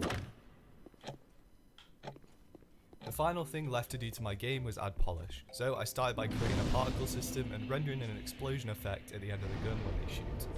Then I added the high score, which is just stored in the CSV file in the game directory. Probably not the most secure of things, but oh well, it was literally 2 AM. Finally, I added in sound effects and music, and the game was done.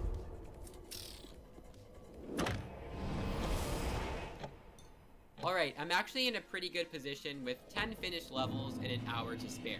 So I'm gonna add some UI to show how many shots you've taken and what level you're on. Here it is in action, and to finish things up I added a title and end screen and a splash screen. Wait, why doesn't it say Polymars on the splash screen? Well, surprise! Mrs. our special guest expert game developer judge is going to be rating our games. He won't know whose game is whose, and he also won't know about our tiny little bet. That seems like it would be a pretty heavy burden to place on his decision. Check out his channel, he makes awesome videos and has a challenge series that you'll probably like if you enjoy this video. Anyway, we're done with the game with 10 minutes left. Wait, sound effects. Okay, I think we're actually done now. Do you want to see my game? Yeah, send it in the chat. Okay, I'll send it over now. Okay. Dude, what the hell? Okay, thank God this is your actual game. Bro, who is Cutie Girl Gamer 16? Dude, no, that's. So the bullets you can collect. Bro, you're trash at this. You're literally trash at this. Alright. The bullet should be pretty spot on with the hitboxes, but... Wait, what happened to your game? Wait. It just crashed. Wait. Alright, I'm gonna send you my PayPal, dude. I'm so good at this game, it's unbelievable. Dude, you're popping off right now. Bro, oh my god, how am I so good at this? Oh! Oh my god. You got this. Oh my god, bro. What type of game are you having me play? Alright, enough of our shenanigans. I think it's time for our special guest, special game developer, Judge. Hey, what's up? I'm Mrs. I make horror games and YouTube videos, and now I'm going to be playing these games by Polymars and who else? Bargy. This is 2 birds, 1 stone. Okay, line up and hit.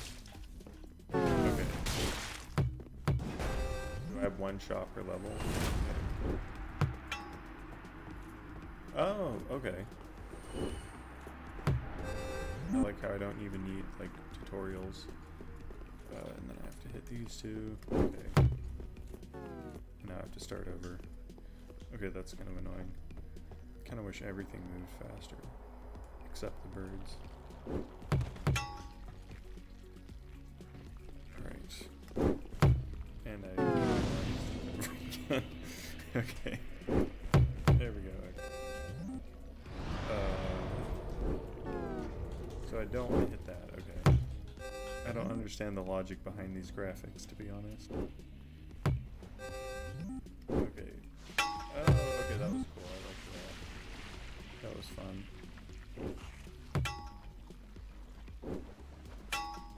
Oh. Oh, this is cool. Oh, come on. Okay, so they have giant boxes. Come on, make your boxes forgiving. Wait. Shoot it. Okay, so it's... Government destroyed. Shots 41. Okay, I like the mechanics. There's definitely a lot of jank in the movement and the hitbox sizing. Should always err on the side of making hitboxes extremely forgiving for the player, I think. But I like the puzzle designs and the base mechanics a lot. Okay, so I fall. Okay, and when I shoot, I move, and I'm limited. Oh, and I can't click off screen. Okay. Should have went full screen. Oh, now I'm dead.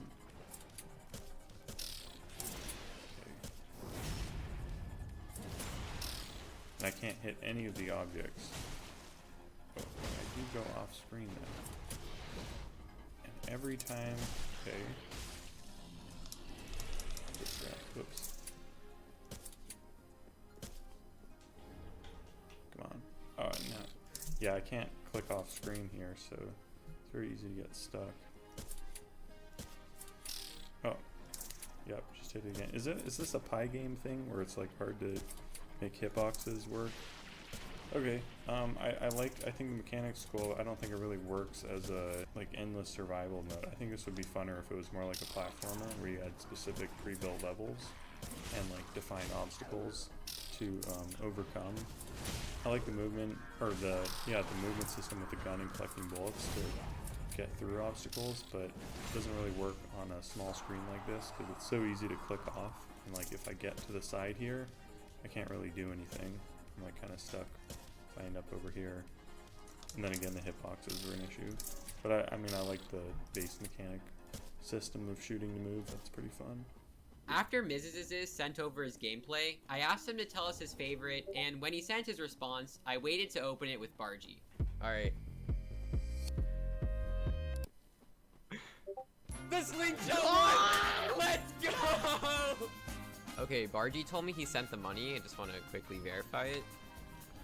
Oh shoot, $1,000 in my balance. Let's go. Wait. Rematch?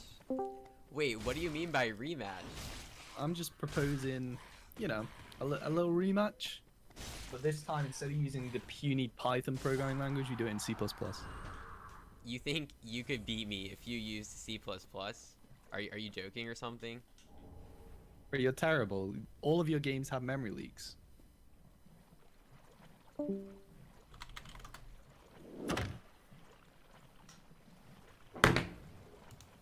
Make the best C++ game, win $1,000. Wait, what? We have 12 hours to make a game using only the best programming language, C++. Am I dreaming or something? After the 12 hours are up, a professional indie game developer that you may recognize will be playing both games. Hey, this is Jonas, I'm an indie game developer. And judging which one they think is the best.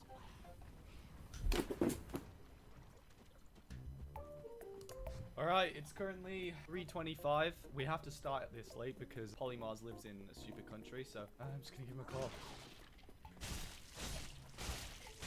Oh, great. What does he want? Hey man, how you doing?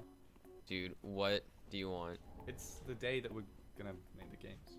Well, it's also 9 a.m., bro. It's not, it's 3:26. Alright, British man, just show me the theme. It's outer space. What do you think of that one? Dude, I really don't care. Goodbye. Why am I doing this? So as you might have been able to tell, Polymars was in a pretty bad mood, so I thought I'd call him to cheer him up and sort out the final details before the jam. Hi, you've reached Polymars. How can I help you today? You don't sound like Polymars. Yeah, I'm actually his assistant. Do you want me to leave him a message? We literally call. What do you mean assistant? We literally call like. Look, bud, I don't know what to tell you. I mean, I could try and leave him a message or something, but let's be real here. I don't think he's gonna want to talk to someone like you. I mean, no offense or anything, but. Okay, could you leave a message? So eventually I did get through to Polymars, and we decided we would give a 1-hour grace period to set up our coding environments and to make sure everything was good to go before we started coding. And well, that went about as well as you'd expect. Why is this not working? Oh my god! And with that, we both got to work. Alright, it's 3:30. We'll call back again in 2 hours, alright? Alright, yeah. See you in a bit. Good luck. See you, man. Goodbye. What an idiot. Alright, so here's my idea. There's a planet in the center of the screen, and you as the player are above the planet in your UFO, and you can rotate around it. The planet's also going to have randomly spawning node that you must hit by shooting a bullet towards it. There's also going to be meteors that randomly fly around the screen that you've got to dodge, and that's pretty much it, so let's get to work.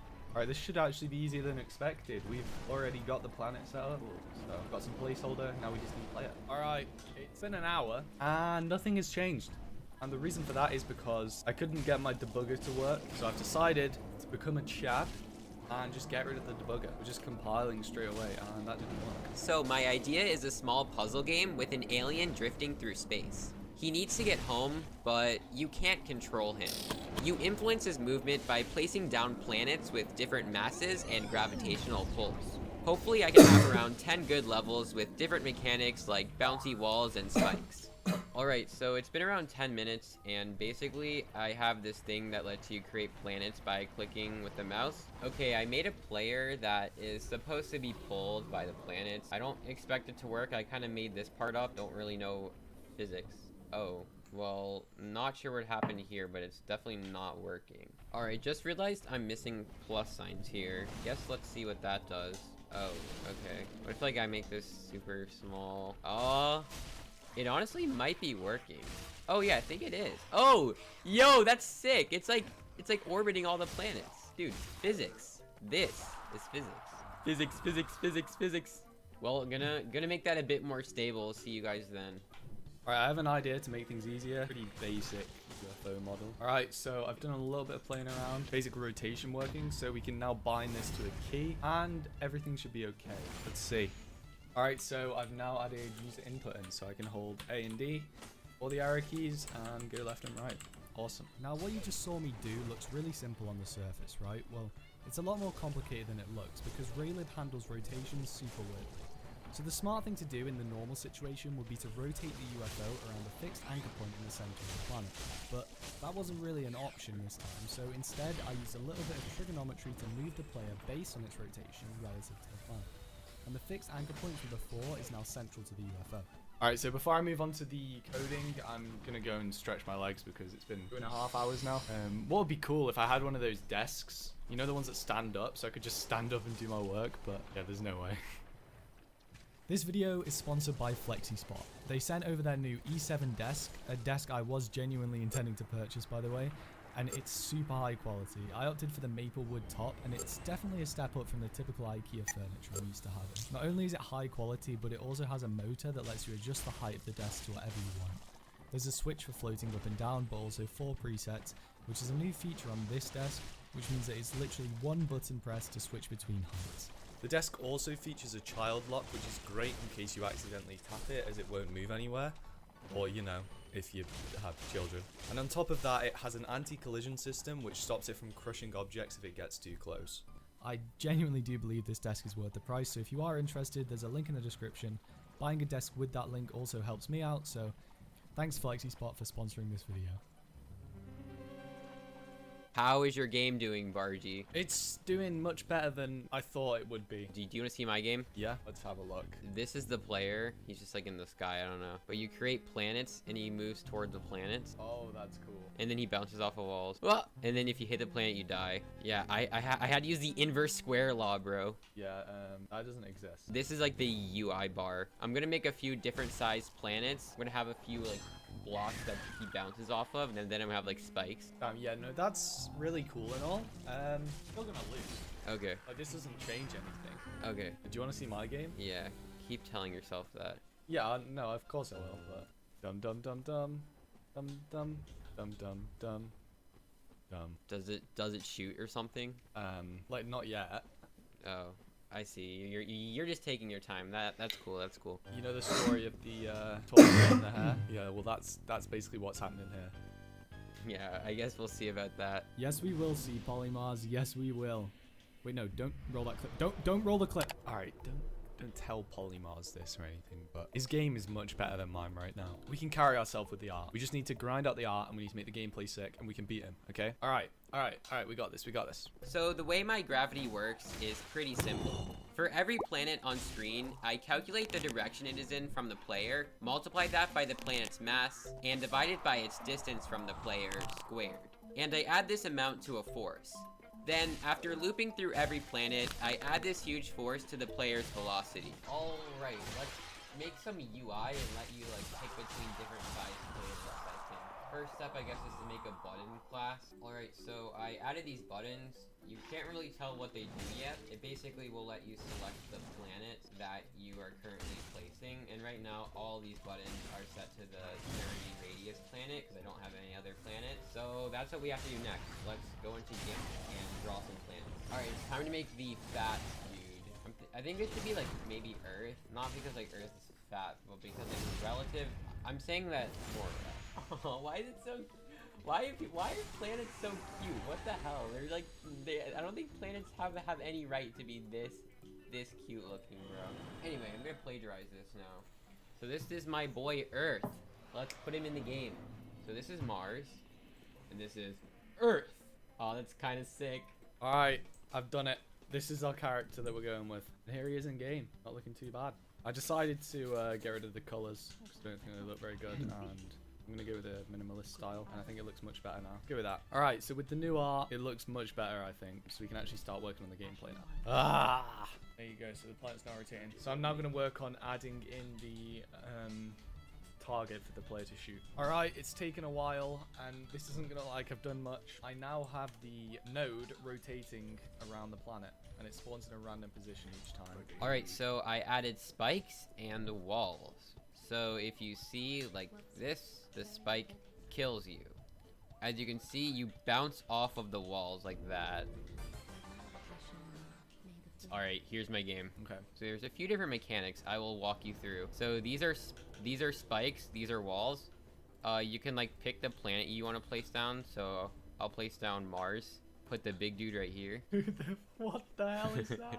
He's so big, dude. That's pretty cool. You want to see my game? All right. So I have had a horrible time with the whole sprite loading and stuff and rotations, and I figured out a solution now using some trigonometry. But so you've got this little spaceship, dude, and the planet is now rotating. So this node can spawn in a random place, and it will rotate around with the planet, and this is going to be the thing that you have to try and hit. Oh, that's cool. It reminds me of, there's that game where you shoot like sticks into the weird, like, do you know what I'm talking about? That mobile game? No idea. I feel like I just need, once I've added the shooting and the collision detection, it's pretty much ready. I'm gonna have to do some mad polish to even compete with your game, I'm not gonna lie. Just pay Jonas some money. Yeah, I need to make levels, and then I guess like title screen, sound effects, whatever else, I don't even know. Alright, well, prepare to lose anyway. So. Alright, yeah. See you in a bit. Right. See you Bye, when I'm $1,000 richer. As if. Alright, it took a while, but we've got shooting in the game now, so now I just need to check the collision detection. Alright, I've added in the shooting and a text in the top left, so you can now shoot the balls, and it's pretty much there now. Alright, so there are now meteors in the game. Bearing in mind we have 2.5 hours left to finish. The gameplay is almost complete. I just need to make the meteors kill you. But yeah, also there's scaling on the planet, so it actually has a difficulty curve now. And on top of all of that, we have a menu. So it's going pretty well. I'm actually quite confident I'm going to have a good game. But, you know, we'll see. Hopefully we're going to get the bag. I've added a couple more things, so you can actually get killed by the asteroids now, which basically makes the game feature complete. They get destroyed as well when they hit the planets. As you can see, I died there. I also want to add in a particle system, and then I want to add some sounds, and then we can be done. So yeah. Alright, so the game is now done. I've added sound effects, and I'm an hour early.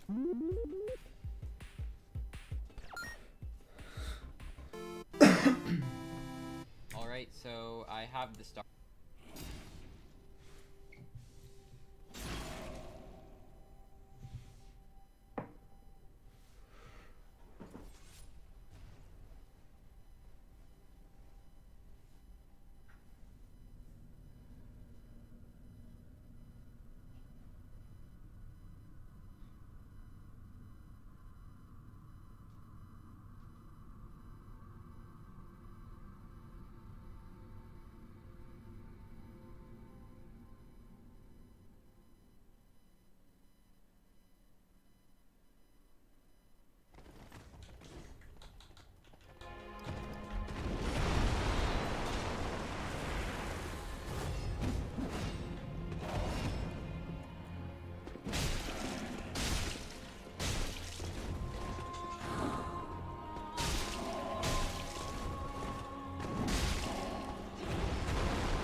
stars that are right now, if the player comes into contact with the star, it loads the next level.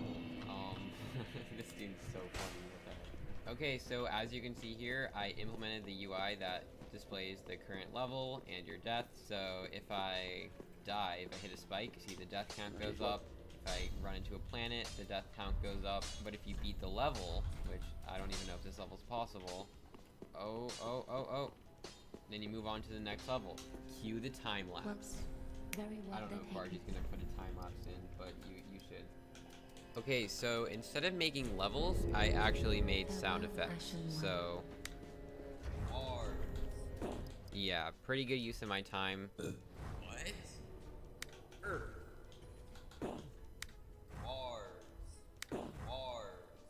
Alright, I took a break from adding levels to add two things that I think will be pretty important. A retry button and a skip button. Well, you can retry if you know you already messed up. Or you can skip. Kinda epic.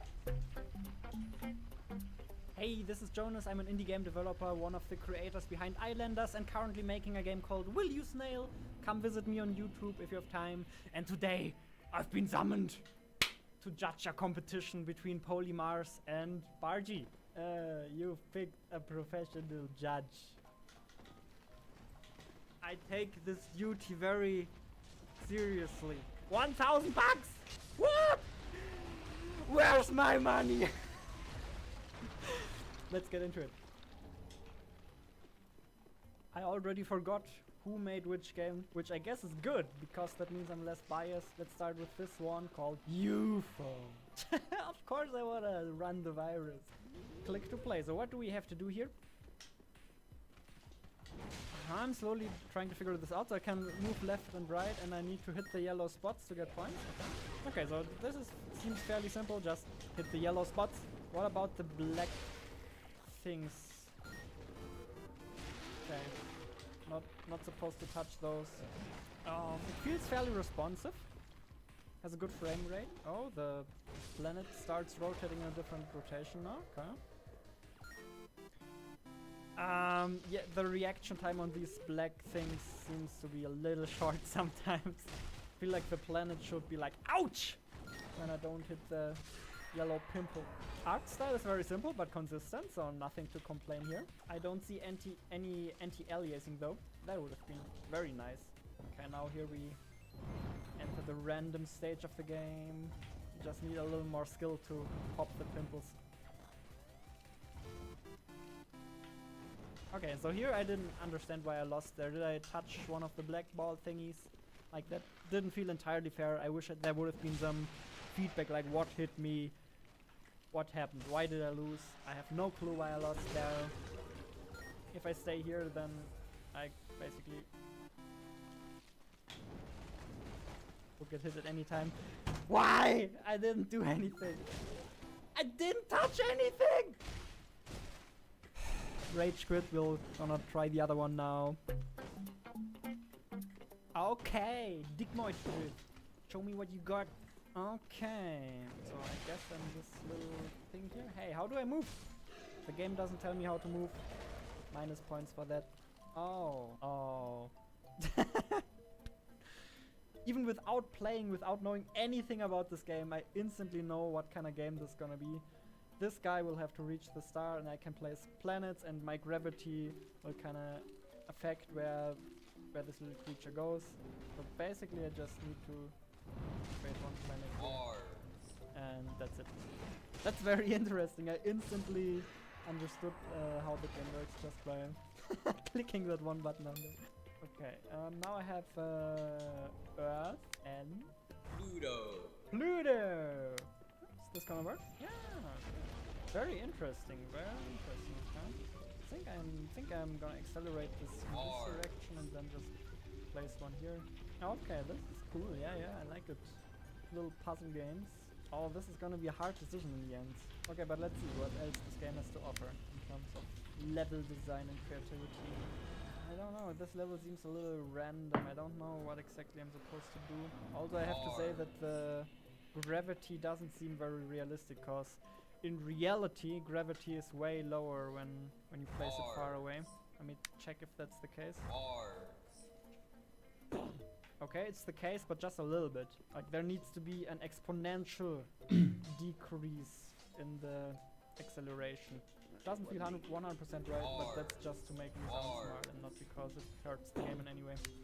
Okay, I think I need to deduct some points here for an unreasonable difficulty curve, because the levels before were relatively easy, now it's suddenly getting way too hard. Where's the star? What? There's no star. Oh, this is the last level. Okay, there is no star in this level. Then what am I supposed to do? Mars. Plus 10 points for the voice acting. Okay, I've seen enough.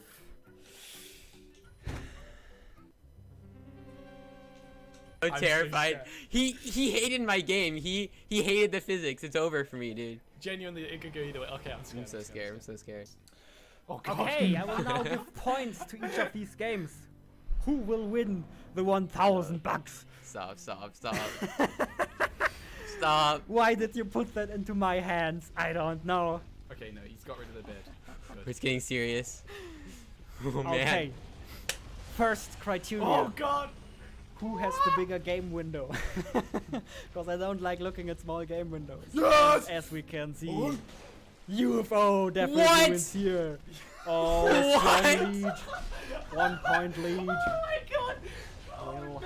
Why would he do that? Better voice acting. Which game has the better voice Let's acting? go. I'm afraid I'll have to give that point to Digmoid Drift. Oh no. Oh, he's trolling us. He's Dude. trolling us. Next category, Oh, better God. space physics. This is a tough one because obviously the topic of this jam was Outer space. outer space. Okay. So obviously if outer Okay. space is the topic, we gotta judge the space physics. What do you mean physics? Mine didn't have any physics. Dude, Jeremy. I think he's gonna pick yours. Yeah. 'Cause he was What complaining can I about say? mine. Digmoid Drift takes it here. No!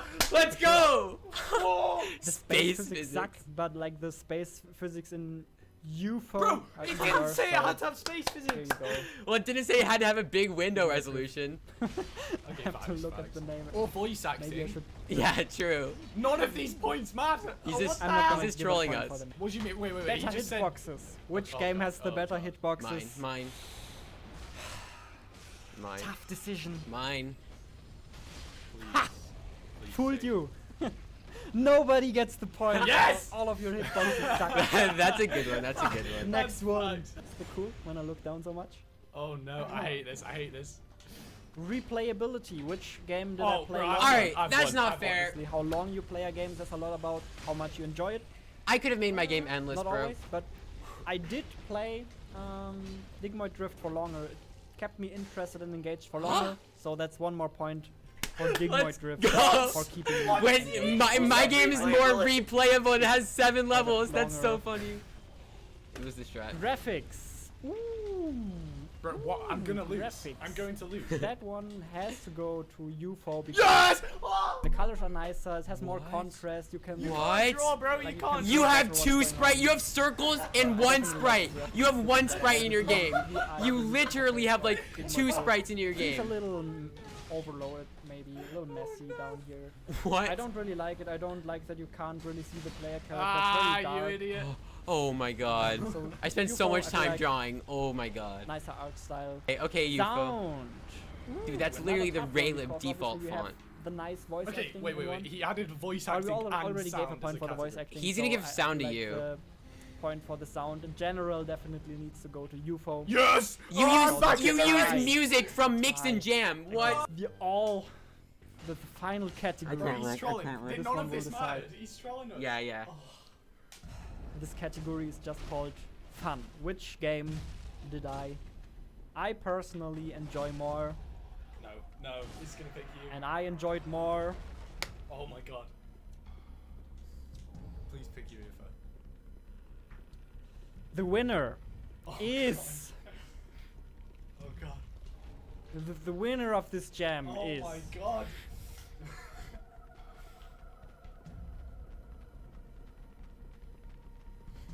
I hate this. What is his problem? What's going on? Pick a game. Oh my god. No. it is Oh my god, Jonas! the winner is Jonas! the winner He's gonna is pick you. No. As soon as I hear a D sound, I'll be popping do you off. really want to know?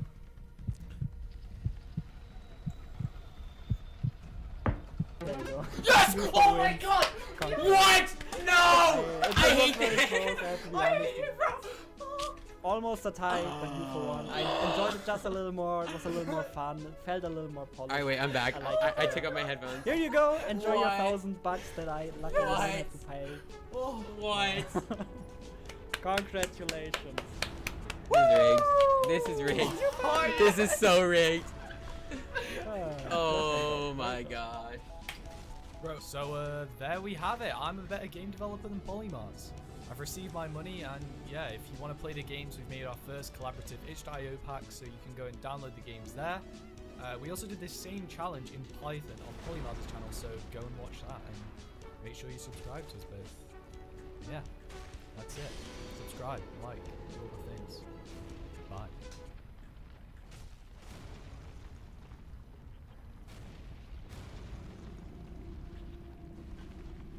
I was inspired by Mrs. to ask a few other YouTubers to participate in a game jam with me. I wanted to find Godot YouTubers who were both making really cool projects yet giving back to the community by tutorials and other videos. To that end, I'm thrilled to welcome here with me today Plugworld, Rafa, and Artindi. The rules for the jam are simple. We got 48 hours to make a game, and we were able to break up those 48 hours however we needed. We were only able to use art from a single art pack, the 1-bit pack from Kenny. Any sounds or fonts are free game or any other assets, but the graphics had to come from the art pack. Links to everyone's channels, as well as all the games that were made for this jam, will be in the description below, so you can use them to play the games if you like. I'm really, really excited about the games that we all made, and I think they're an excellent showcase for what Godot can do as an engine, and an excellent showcase of some really awesome people in the Godot community. Let's get started.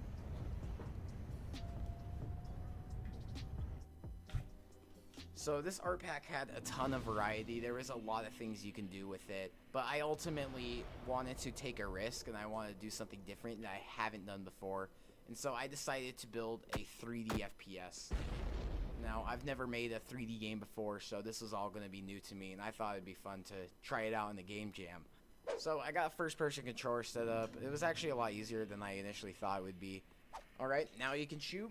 You can click the mouse button, and the gun goes pew pew, and now I have a reticle in the game that's like the Minecraft reticle. It inverts the colors so you can actually see it in the dark places, bright places. Yeah, you know it. You know how it works. I put together my crappy procedural generation system. It's not great. It just literally moves the cubes that destroys the other cubes that makes a path that you walk. Yeah, it's terrible, and basically you're going to be wasting a little bit of processing power, but hey, it's a game jam game. I'm just going to go with it. It works, right? Oh, also, there's this wizard enemy guy. He shoots fireballs at you. It's super generic, but, you know, he gets the job done. He shoots fireballs. They kind of home in on you for a little bit.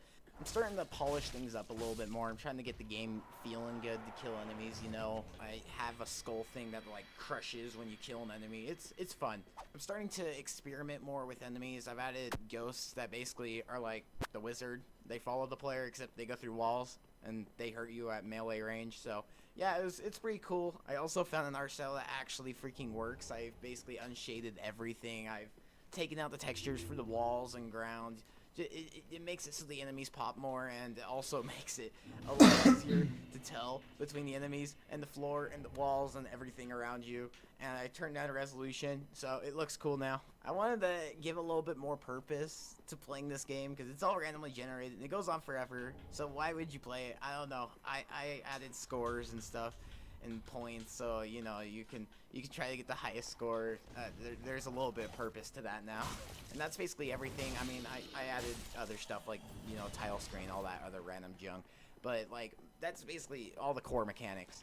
I don't know. I'm pretty happy with the game. I've only had like 20 hours out of the 48 hours to actually work on it, but you know, I took a risk and I thought it came out okay, so I think it's a win in my book. Gunner guy. Let's see what this is about. Sounds good. I like guns. Ooh, sensitive. Nice. I like, man, I love how simple this is. I love how you use the tile set to just make this very simple but aesthetically pleasing interface. This is super cool. So this is a FPS, which is impressive because the tile set that we got was, well, intended for 2D games, but you know, you can do whatever you want. That looks really cool. Oh wow. I have such respect for 3D games. Oh no! What? So low? The fact that there's no noise on the wall makes it really, you can only see where you are if you're moving. It's kind of hard to see the projectiles when they're coming, just with the way the perspective is. Like, it's kind of hard to see where they are in world space. I think, I'm not sure, again, I just started playing, but I wonder if there's a way to get this same look, but just slightly less pixelated. So sidestepping is a big thing. I like how the camera tilts. That's a nice touch. So does the door just appear after a certain amount of time? I'm really impressed with the generation of the maps. And the different weapons. Oh god, it's really cool. I saw a spawning flag over here. I really like the flags that you see where it's spawning next, but it also creeps me out a bit. Also, I think some of the spawns are a bit, yeah, dang it. But there should definitely be a radius around the player that enemies cannot spawn. Even if they're starting to spawn. Yeah. That's why. Oh, let's go. What is this? Oh, yeah, okay, so we got a different weapon. That's cool. I love the little skull effect that appears when they die. It looks really, really, really good. Yeah. Oh, God! It's always such a shocking moment. Those damn ghosts. I will say, the sound effects are awesome, and I love even the small things like the polish and, you know, when that like locate door pop-up came, I was like, locate, and then there's a little animation and then door. Like, those small things really, really add a lot. So the game was really awesome. The only thing that I feel like it needs improved is you don't want the difficulty of the game to be in just the game is difficult, but rather difficulty because of lack of skill. So you want the players to feel like it's hard because I'm not skilled enough, rather than it's hard because the game kind of cheeses me. That way they'll be a little bit more motivated to play for longer than they otherwise would. Otherwise, really a very impressive game for just a 48-hour game jam. So great job. Like, I love how you use the effects. I love the little particle splatter. I love the muzzle flash that you added. It's really, really creative to use this tile set. I mean, super, super cool. It's just a lot of really small things that make this game super, super cool. Really well done. It's a fantastic game. It has zero fat, not a really surprising gameplay or fancy mechanics, but the things it does very well. The gameplay feels very direct, feels very smooth, and going for 3D was quite a surprise in such a game jam with that kind of asset pack. So props for that. Fantastic little project.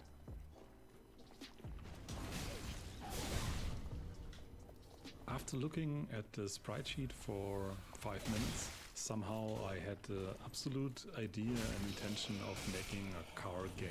Something with post-apocalyptic stuff in it, because somehow I saw some sprites in the sprite sheet that really just spoke to me, hey, make something post-apocalyptic. So then after I finished the car, I started thinking about the car physics, the car controls. Yeah, and after following some tutorials, to be honest, I had something basically working. I made some tire tracks using Line2D and a small script that just spawns points where the tire is. And I also added a little bit of particles. Yeah, you could argue that it's too early to do this kind of polishing, but in the end, I think it's very important to get a feel about what the final thing will be. And so I did some research and found a really good Reddit post explaining racing car simulations for games. And what I got from that was a really very simple gear switching system. If the gear is switched, I could play an animation. It felt much more alive and much more like a real car and not like some sprites floating around. Then I started working on some basic environment for the game. I used some parts of the sprite sheet. I combined them in Aseprite to create a road texture. You can see here it's working all right. It's not perfect, but a good start. I added a shader to a ground sprite. In my case, I wanted to make it a little sandy, stony texture. The next step, I wanted to create some mountains. And to do that, I used a plugin called SmartShape 2D. So the next most important thing in my game was explosions. As you can see, I created a sprite sheet of different textures from the asset pack that I liked. I also added another layer to the explosion made up of emoji sprite. I just wanted to make it a bit more funnier and break up the explosion with some elements that are not so usual. And with all the elements enabled, it kind of looked like an explosion. I had the feeling that the explosion needed more glow, so I used a very simple shader to create a gradient that somehow fitted the overall colors of the explosion. At that point in the project, I wanted to start adding enemies, and my first thought was just taking the player car and basically changing the controller to an NPC-controlled controller. It started to be fun to race around with the other guy that's exactly like you, but I also noticed a problem. While it was fun to race the other car, it was very boring that crashing the other car, having an impact, made no difference at all because it was kinematic bodies. So I thought it would be way cooler to make the player car a rigid body so it can react to physics. But yeah, when I had the basic AI car done and the guns done, so they shoot when they see you and they don't shoot when they're in front of each other, the game really started to become potentially fun. So yeah. After the cars, I wanted to add some more enemy variation, splitting up smaller regions of the sprite sheet, combining them, animating those single parts. What also really helped there was to also animate the scale of the overall character. I added that to all characters, especially on the attack animations that are very quick, and you can see how it really makes it much more interesting, much more organic. I used the same techniques on the animations for the soldiers. So after having some enemies done, I started working on some basic maps, and you can see here again using the SmartShape 2D is a really cool way of making quick elements for your maps. It made it much more interesting, and creating those rocks was very simple as drawing a polygon. Yeah, and slowly I was starting to create maps. Yeah, I tested a little bit, and there are quite some bugs left, but overall, it's a fun game, and I'm really happy with the project, how it turned out. Oh my gosh. Alright, so this is Franz Fury. Oh, dude, Rafa, you have done it. This, wow, the aesthetic is awesome. I like that there's just a simple little controls thing over here. Arrow key, space, shift. Okay, I feel like I got what I need to do. Just this title, too, with all this particle effects, that's really cool. First of all, very impressive artwork. I'm sure everybody's going to say that. It's like you took the tile set that we were given and used that instead of as tiles as a paintbrush to create your own art, which is just very creative, very ingenuitive. Am I just supposed to run them over? Dude, that's awesome. I love the blood effects too, and how they scream like when they die. Dude, that's so cool. Can I not kill him? He's like up against the wall. I can't kill him. Okay, maybe now.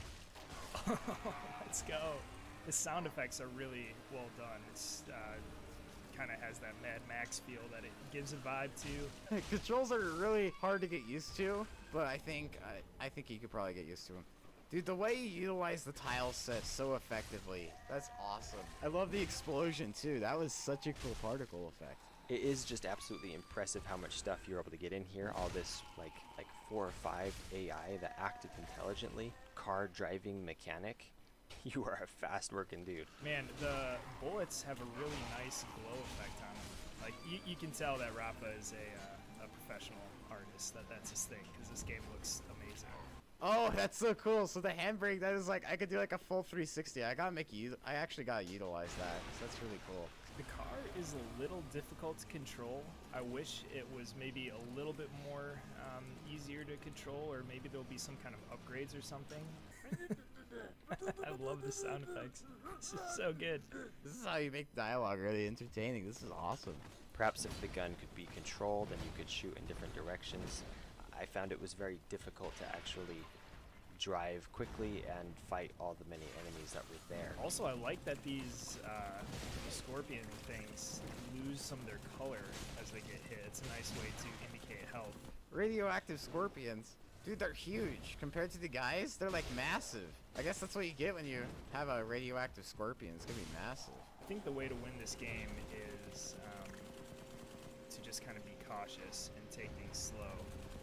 Like, I just need to pre-fire into where these arrows are, I think. Yeah, controls are quite a bit difficult, but I think that's part of the fun. Okay, new plan. Oh my gosh, I'm getting destroyed. The best strategy I found was actually just to sit really far away and just unload on with a machine gun on them from a distance, and I didn't feel motivated to play the intended way either because it was so difficult to actually aim at somebody. Holy crap, there's so much going on. This is awesome. This reminds me of Broforce. It's just like constant action explosions. It's awesome. I think the control of the car makes this a little bit harder than it needs to be, because when I see this many people, the only thing that's happening is I'm just getting shot from everywhere and I can't really affect it. Those big encounters, you know, I'm already at 45%. I'm not sure I'm going to be able to make it through this level just because there's just so many people firing at me. Overall, just very impressive that this was able to get done in 48 hours. Even though like the 48 hours were consecutive, that still just blows my mind. The fact that you were able to give this level of polish in 48 hours is pretty incredible. Well, that's awkward. Great job, an excellent Game Jam game if ever there was one. Okay, that's one down. That's one down. No, we were so freaking close. All right, so I've been playing for 40 minutes now. I still haven't beaten it for the sake of editing. I'm gonna end it here. It is an amazing game, phenomenal. I think it'd be better or nicer if there was a way maybe you could repair mid-level, like maybe if there's a, you know, you can go to one of the people's houses and get your car repaired or something. Something to just kind of give you a checkpoint or a break without having to kill everyone in the level again. The play's really amazing too. I think just some tweaks to the difficulty, maybe some tweaks to the steering and the controls, and this would, I mean, I would play this game for a long time.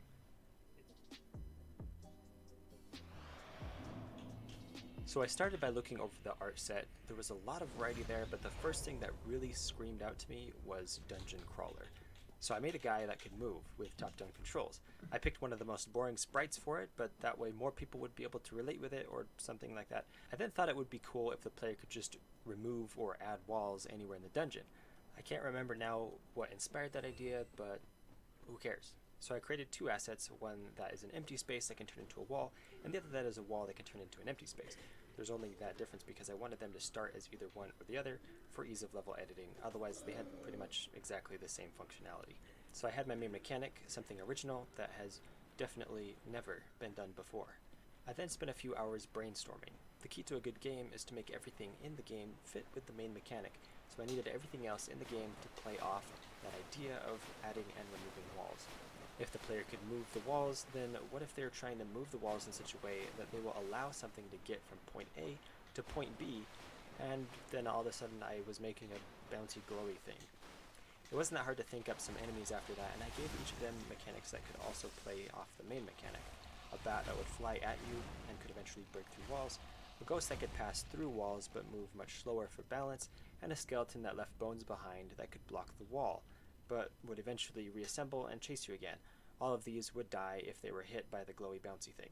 Except for the red glowy bouncing thing, which could also break walls, but it would, you know, like bounce off each other. I don't know, I thought it was kind of cool. I probably should have added more levels with that, but yeah. After that I started making levels. I'm pretty sure that's what I did next. It's a while ago. I should have taken better notes. I created some simple assets to make it easier to place down large groups of walls or blank areas at a time.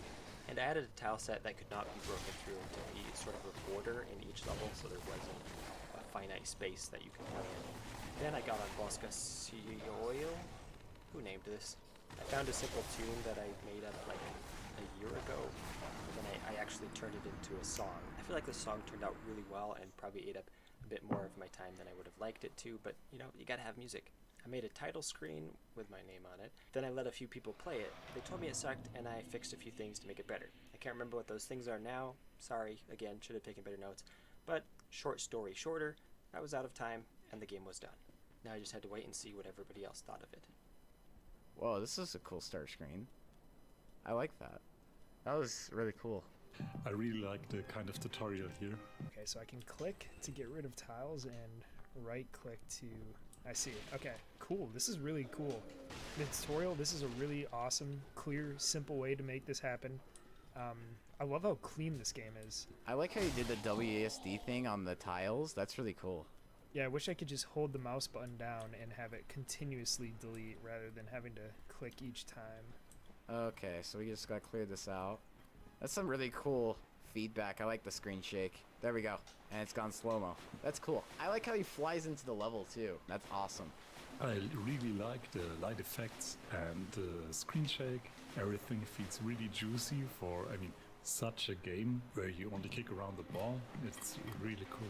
I wonder if it wouldn't be better to have like a one-click system where if you click on a tile, it will automatically either destroy it or add a new tile based on whether there's a tile that's there already. You don't have to do right and left mouse button. Oh god, enemies, why? Why would you do that? And it destroys the tiles, what? No. They got me. They will kill me. So we have to clear this out. Is he breaking them? Yo, he's breaking the blocks. Oh, but they could just break. Okay, that's cool. So they could break those just so you can't trap them. And he's dead. Oh, let's go. Oh, I see. Okay, so the ghosts go through walls. I suppose that makes sense. Oh, jeez. Yes. Oh, I'm sure he will respawn. I'm sure he will respawn. God damn it. Oh, this is cool. I like how you did the particle effects when it hits. And, oh man, I'm taking damage. I like the lighting effects you also use. The subtle lighting. That's really nice. Like, it glows off the enemies and the ball. Like, it keeps this contrast of yellow and red. I think that's really cool. Oh, man. Oh, no. Oh, no. I can't. Oh, man. See, that's kind of a bummer. You can get stuck in there like that. Oh, wow. I managed to do it, but I think it was 90% luck. Whoa, there's a red ball now. I really like how you keep introducing mechanics. Like, it just makes it really interesting going through these levels. I really like the sound effects. Oh, it's a destructive one. Whoa, cool. Oh, this is a really cool idea. Oh, I just missed. Dang. Oh, I'm taking damage. Okay, come on. Ball's gotta work with me. Is there anything up here? Oh, the flag's up here. Oh, okay, so block that off. There we go, we won. Won that level, let's go. Yeah, another really cool game. I'm really impressed by the creativity. I really liked the juiciness of the game. Introducing different enemy types was really smart. Dude, that was awesome. I like the idea. I like how you went with just the bouncing the ball and just fully going with it. That was awesome. Wow, yeah, I think overall, really awesome game. The simplicity of it is pretty incredible. The sound, music, like, it's just really simple, but works really, really well. I think it's a little hard to be precise by moving the ball, so I wish that was a little bit better. But I mean, overall, like, really awesome, simple graphics, really cool use of the tile set, and I thought that was a really good game. I would love to have a bit more control about in which way the ball bounces away from the player. I sometimes had to feel that it was a bit too random. So overall, a great package. Great job.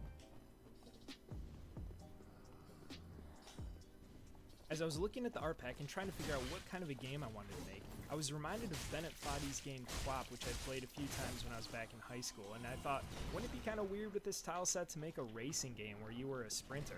I started putting the tiles together and trying to make a grass tile, and eventually I had to do a little bit of combining of the dirt tiles that were in the Kenny set just to make a little bit more coherent of a path just by piecing some of the tiles together. And before too long, I had kind of a really basic level and track that looked alright for what the tile set was. In the spirit of QWOP, I decided that I was going to make the player jam and mash the arrow keys or WASD to run, and that they would have to do the left and right alternating to get each leg running at a time. And it actually was pretty fun when I tried it. I was able to mash the arrow keys and my character moved, and it was pretty fun. And so the thing I did next was try to actually create a race, and I tried using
path follow to kind of create a racetrack, but it didn't really work the way I wanted it to.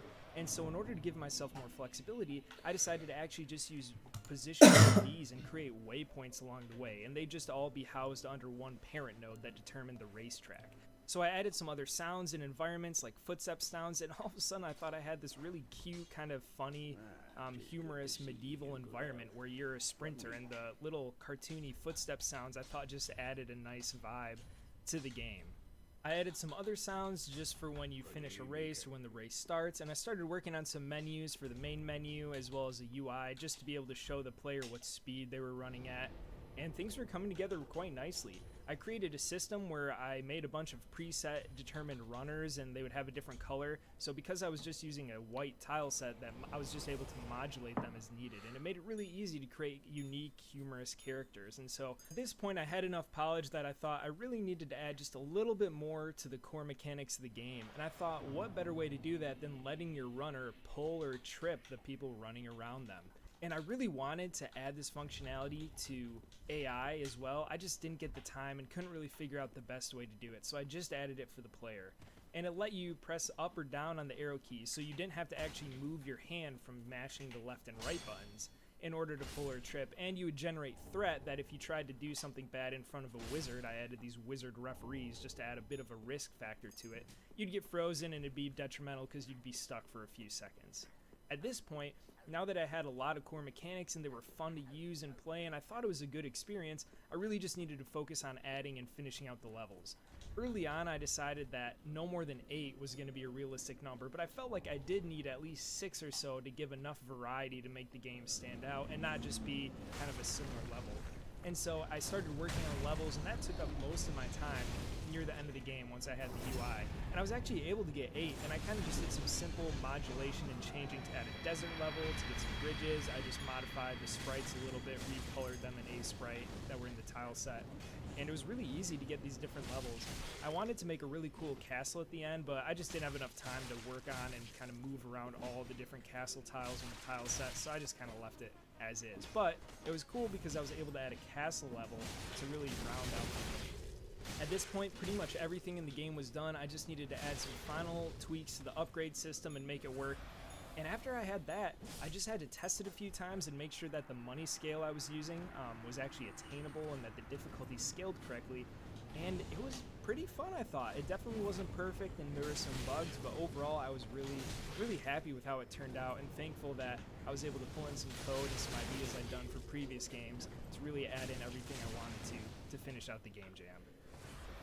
Alright, that thou shalt sprint, the 11th commandment. So now let's have a look at the next game. It looks really fun. Runner name. Ooh. Continue. Runner color, let's do. Yeah. Really good music. That really fits. That's awesome. I like how you did this tile set right here too, just scrolling across. Well, there's a lot of these. Holy crap. There's a lot of courses. Let's go. Use the up arrow key to trip that runner, which will knock them out for a few seconds. Oh, that's cool. Okay. I gotta say, the sound design in this game is amazing. Like, just the little footsteps and the music. Oh, it's awesome. Race results. 2nd place. Basically, I suck. Nice little music tune. That's good. At the same time, I think it's good and bad that you keep showing the tutorial every time. People might just get it all down there, just like, yeah, I'm just trying to beat the tutorial level. And you don't need to see all of the information. Acceleration, absolutely. Let's go for that. More acceleration, of course. Let's go. I love those animations. I love the map design too. That's awesome. This is cool. So this is a lap system now because we're on one big circle. So I can actually overlap people. My hands are gonna get tired. I'm at full speed. I love the animation. It's very nice. I like the concept. It is just a really simple concept, and it uses the art in a very creative way. This guy's too fast. What the hell? I'm totally gonna trip him. Oh, this guy's a lightning. Let's do one more acceleration, and now let's try this one now. I think I might stand a chance. Acceleration, max speed, Black River. I'm not gonna make it. I need more max speed. I'm catching up to you. It seems like that happens quite a bit though. You like reach your max speed and you're running to like, you're basically, you know you're not gonna win. Maybe if there's like some way of catching a boost or something. Hey, and it's a new environment too. It's a desert. That's cool. No, so close. Rolf, son of Rolf. Alf, how's Rolf? Okay. This would be really cool if it was multiplayer. That would be really cool. My threat level's like still really high because I haven't upgraded that at all. So this is really cool that you actually have to push buttons, so it makes you actually feel like you're racing. More max speed. It's all about max speed. Yes. Yeah. Pull ahead by cheating. It's always good to just pick them off right at the start. That's how we roll. Oh, we barely made it first. Oh, that was awesome. Castle. I like it. You're using the two bridges idea again, but you're making it part, like, it's so much more different this time. It's like castle bridges. Oh, congratulations on your victory. You are now recognized as the best sprinter in the entire kingdom. See, that's so cool. Cool game. A lot of fun. I liked the theme. It was unusual, but very creative. The background and the tile sets were very cool, very creative, a lot of variation. The movement of the characters and the path they took look really organic. It was funny to see that combination. I guess if I had to pick one thing that could be done better, definitely could be done better, is the tutorial. I think the tutorial could have been an invisible tutorial, or I don't think you really needed it. But besides that, it's all really great. There could have been some more interaction from the NPC side. Maybe they could also trip you, some kind of rubber banding, so the NPCs that are more in the back catch up to create a bit more tension in the field. But overall, really cool game, very creative use of the asset, and yeah, funny. That was awesome. You win. No, this was a really good game. Like, even just here, like, the UI is so intuitive and easy to, like, handle. Like, oh, it was awesome. Everything about it, sound design, everything is great. Thanks so much for watching, everyone. I hope you really enjoyed this video and got to see some awesome Godot creators at work. Make sure to go subscribe and follow all of their channels, and I'll see you in the next video.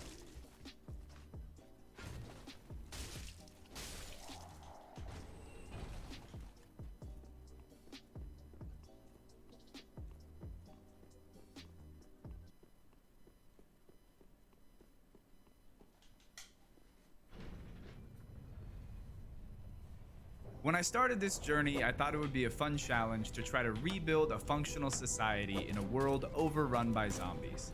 The odds were not in my favor as I started off underweight, unfit, deprived, and with a broken leg. But with a bit of luck, a solid crew, and thousands of rounds of ammunition, I was able to stake my claim to the wasteland. Welcome to 300 Days of Zomboid, the movie. On the start of day one, I awoke with only 3 things: my underwear, the splint on my leg, and my go-getter attitude. I began my journey by first limping to the kitchen to search for food and water. And despite not having any pockets, I was able to stash a few cans of food, assuming I'd soon find a can opener. I was wrong. While still in the kitchen, I was fortunate enough to find my first weapon. After securing some food and a weapon, I began to search the rest of the house for other useful items, one of which was the electricity for...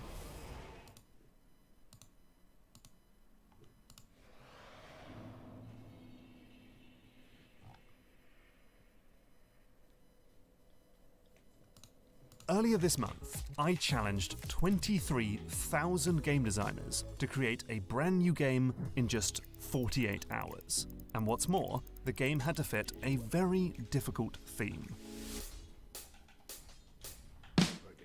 That's right, roles reversed. I wanted to see games that let us become a character that we don't normally get to play. Like, instead of controlling the buff knight in a suit of armor, what happens if we get to play as the army of enemy skeletons instead? As always, the community rose to the challenge. They submitted over 6,800 games, making it, once again, the biggest jam in itch.io's history. Sorry about the servers. I played through the top 100 rated games and picked out my 20 absolute favorites. These games are clever, creative, inventive, and annoyingly good for games made in a single weekend. As always, the results are in no particular order or ranking, and this year I've bundled them into groups that show off different takes on the theme.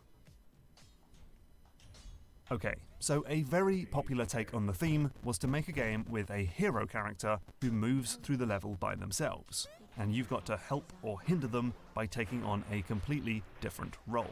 Take, for instance, Princess Paladin. Here, the titular princess is very much the main character as she takes on waves of demonic bats and slime-spitting snakes. You, on the other hand, play as her measly minion sidekick. So you dash around the level to pick up weapons and health potions, which you can then yeet towards the princess to help her out, which means you're basically playing as Elizabeth from BioShock Infinite. But it's surprisingly fun to play in the support role. For one, while it can be tricky to work alongside an autonomous AI, these cute thought bubbles help make the princess's decision-making more transparent. And there's some clever design here, as you juggle your own needs with those of the so-called hero. When you pick up a health potion, for instance, you have to ask yourself, who needs this more, you or me? Another take on this idea can be seen in Ledge Painter. You're a game dev making a fancy 3D shooter, but alas, your playtesters can't seem to navigate the level without some assistance. So it's time to do what all AAA games do and paint the way forward with bright yellow splotches. The game's split into two halves. You've got the editor, where you lay down your paint from a limited supply, and then you hit play and see how the AI-controlled character handles your stage. You can also look at the tutorial, which is also about painting a level layout to give commands to an autonomous hero. So those are games where you help the AI-driven character reach their goal, but plenty of games went the other way and instead pitted you against the protagonist. Ready or Not is clearly inspired by the breakout hit Vampire Survivors, but instead of playing as the whip-wielding hero, you're now commanding the army of enemies. Each one is on a different cooldown timer, so you need to bounce between the different birds to create a varied team. When you do enough damage, you can pick from a random selection of upgrades, from faster cooldowns to twice as many spawns. Now I have to admit, the similar entry, Vampire No Survivors, is probably a little bit smarter, as you must carefully spend a limited pool of resources to build the most effective army of enemies. But I slightly preferred playing Ready or Not, probably because there's something wickedly fun about spawning such a massive pool of pigeons that it literally breaks the game's audio system. Another popular approach for this theme was to take a well-known game and completely flip it on its head. So Inside Job is an upside-down tower defense game where you place down the minions rather than the towers.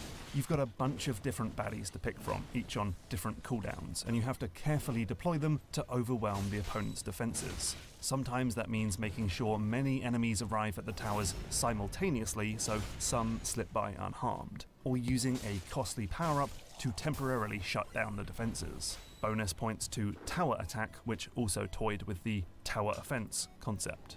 Another genre that's ripe for reversal is the stealth game. In Sneakerdoodle, we actually want to be spotted by patrolling guards. You play as an attention-hungry pooch who wants to be chased by humans, but not caught and cuddled. So you need to intentionally trip these wandering view cones and then make a dash for it before you're actually caught. This leads to some surprisingly clever levels as you dart under tables, squeeze through tight gaps, and carefully choose the order in which you get spotted so you don't find yourself trapped. Retro games also provided a good opportunity for role reversal. In Bricker Breaks Free, the game starts with a very familiar setup, a paddle firing a ball towards a bundle of blocks. But then things change. The camera swaps into an isometric view, and you're now controlling the entire field of blocks as a single amorphous character. Now you're moving through corridors of enemy paddles and wandering balls. You can shoot at the paddles to destroy them, but this actually uses your blocks as ammo, making you a tiny bit smaller with every shot you take. And the smaller you get, the more vulnerable your core becomes. However, it's not all bad being small. You can use your slimmed down structure to sneak through tight gaps. This is a fun, frantic, and very clever twist on an arcade favourite. I just love games that use the character's shifting size and shape to organically change the way you play the game. Kinda like Snake, which actually inspired 2 games in the top 100. My favourite though was Versus Snake, which turns the sedate Nokia phone favourite into a legitimately scary first-person horror game. So you need to find all the apples in the room and feed them to the snake. Or you can throw them far away from you to distract the giant cobra and give yourself a chance to get away. It plays on the familiar AI patterns of the original game, but turns it into something completely fresh. Real-world games were also at the mercy of our clever game jammers. Descriptionary is a really imaginative rethink of Pictionary. Basically, the character tells you what to draw, just squares, lines, arches and circles with vague directions for where they should go. You can then doodle that in the box below. Your job is to guess what you've just drawn. It's a bit like translating the same message through 4 languages on Google Translate. You know, things start getting a bit wonky, but you can still figure out the original intent. This game is super polished and well worth a play. I also want to give props to The Last Piece Standing for being a rare chess-based game that I actually enjoy. You play as the king and have to destroy a bunch of enemy pieces that are slowly marching towards your army. However, you can borrow the powers of the other pieces to make massive jumps and diagonal leaps across the board. This turns each bout into a careful positioning puzzle. Good stuff. Another way to interpret the theme was to look at the different roles in games and relationships and let us take the side that we don't usually get to play. Take, for instance, Get Packing, where we become the shopkeeper NPC from your typical RPG.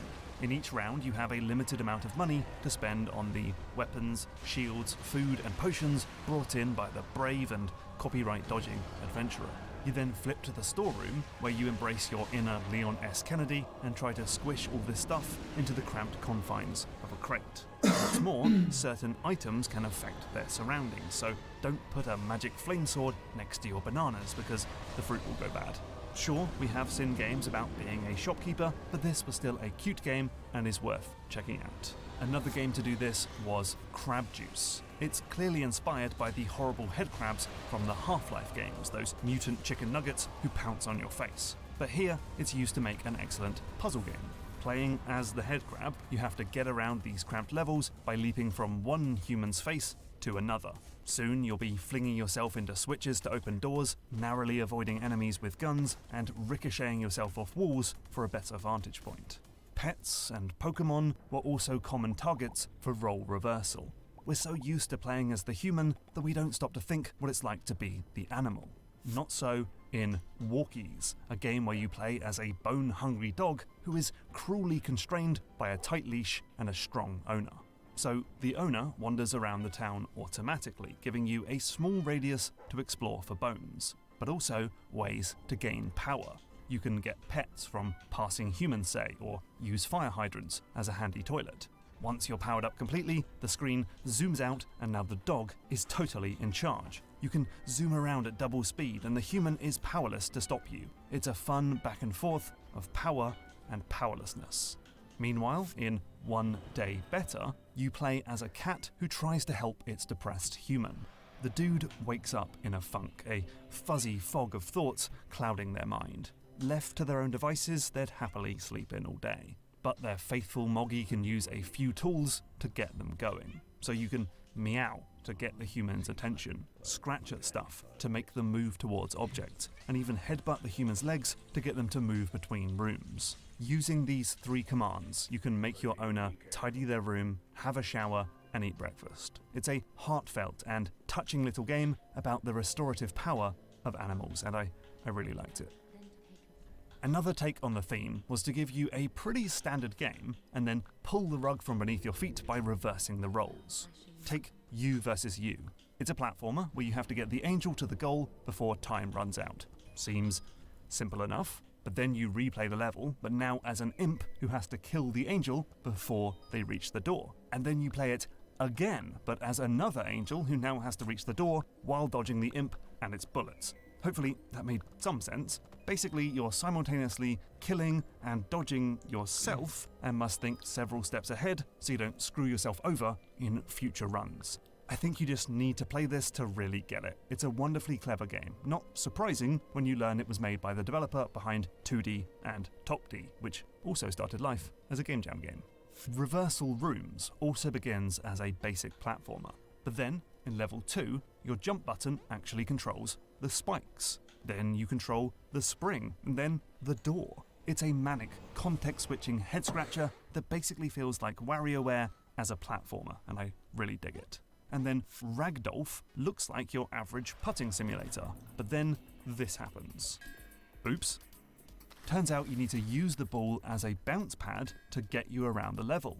It's actually way more than a slapstick sight gag though. It quickly turns into a tricky platformer, where you must carefully time your swings for the correct power and angle. I played through this entire game with a big smile on my face. Highly recommend this one. And then the final twist on the theme was to go completely meta. Let's start with Pause to Play, which makes the pause menu an active participant in the puzzles. So pausing the game doesn't actually stop the action, but it does flash up some buttons which can be used as platforms to get around. Then, the option sliders can be used as lifts, but they change the settings as you go up and down. You can zoom the camera, for instance, to turn your character into a tiny speck. More ideas are explored as the levels go on. It's an inventive puzzle platformer with plenty of room to grow into a full game if the designer wishes. A tip of the hat to the adventures of Radish Boy, which also uses pause as a game mechanic. We also saw games that reverse the roles between player and designer. In making the game, you start with a platformer that is far too easy, just a brief stroll from start to finish. So you have to choose the next avenue for the designer from a list of 3 random choices. Each time you expand the game, it gets harder and harder, but you've got to complete the level to carry on. When the game gets so difficult that it's just incredibly tedious to play, it's time to hit release. Maybe a little dig at your humble host, I don't know, but I still like this game a lot. We also saw games that reversed the roles so hard that they actually incorporated the game jam into the game itself. There was, of course, Video Editor's Toolkit, which lets you play as me editing this video right now. A brief interlude for our sponsor. Please check them out. But I'm going to give the win to Our Dearest Player, which emulates the experience of being a game jam judge in this exact jam. You play through a handful of simple reversed role games, including a surprisingly good Flappy Bird clone, before handing out stars in different categories. There's even a broken WebGL page which makes the whole thing super authentic. And then finally, Streamer Screamer is a wonderful fourth wall breaking meta comedy. The game features a gibbering Twitch streamer who is showing off some low-rent horror game with a spooky villain. But then, the screen pans up to reveal that you are actually playing as the villain. You're carrying an iPad showing the stream, meaning that you can triangulate the location of the streamer and sneak up behind them for a jump scare. You don't want to make the game too scary though. You want to vary your approach to build tension and raise viewer numbers. Plus, you'll want to hold back to hear the streamer's inane babbling about Disney World and dreams. This is a genuinely galaxy-brained game idea and needs to be explored further. Oh my god! So there we have it. By reversing roles, these clever game designers found fertile ground for brand new game ideas. We helped and hindered AI-driven heroes, we turned classic game ideas on their heads, we took on unfamiliar roles, we saw surprising twists on familiar concepts, and we went so meta that the fourth wall shattered into 1,000 pieces. As always, I want to shout out some honourable mentions. Fire Hose is a manic score-chasing arcade game where you play as a firefighter who starts fires. You can only move as far as your hose will allow, so you'll then need to jump into the fire truck and drive somewhere else.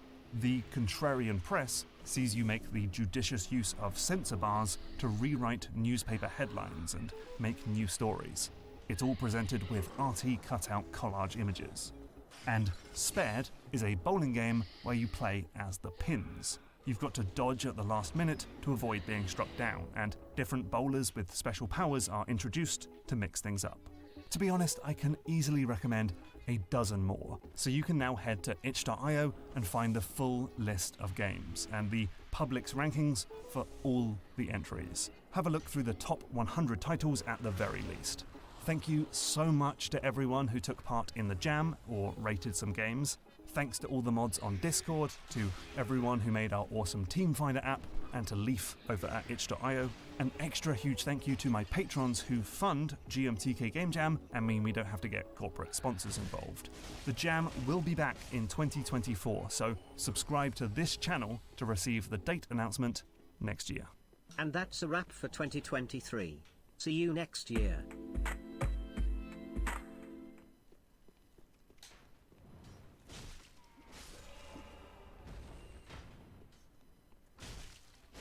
For the last few years, this video series has been about contiguous, interconnected, maze-like worlds in games such as Metroid Prime, Hollow Knight, and Elden Ring. So, you might be surprised to see me feature a pair of colourful collectathon platformers with disconnected worlds. But there's a method to my madness. You see, while Banjo-Kazooie is definitely divided into distinct levels with little to no overlap, the sequel, Banjo-Tooie, is far more interconnected and complex.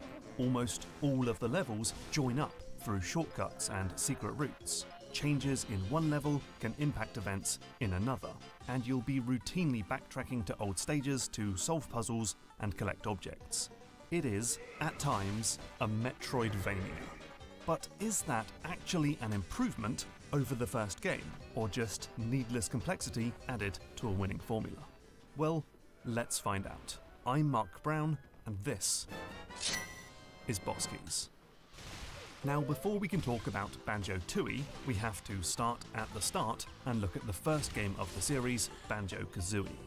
This Nintendo 64 gem, though I'm playing the Xbox Live Arcade version for this video, started life as an isometric adventure game about a boy and a bunch of pirates for the Super Nintendo.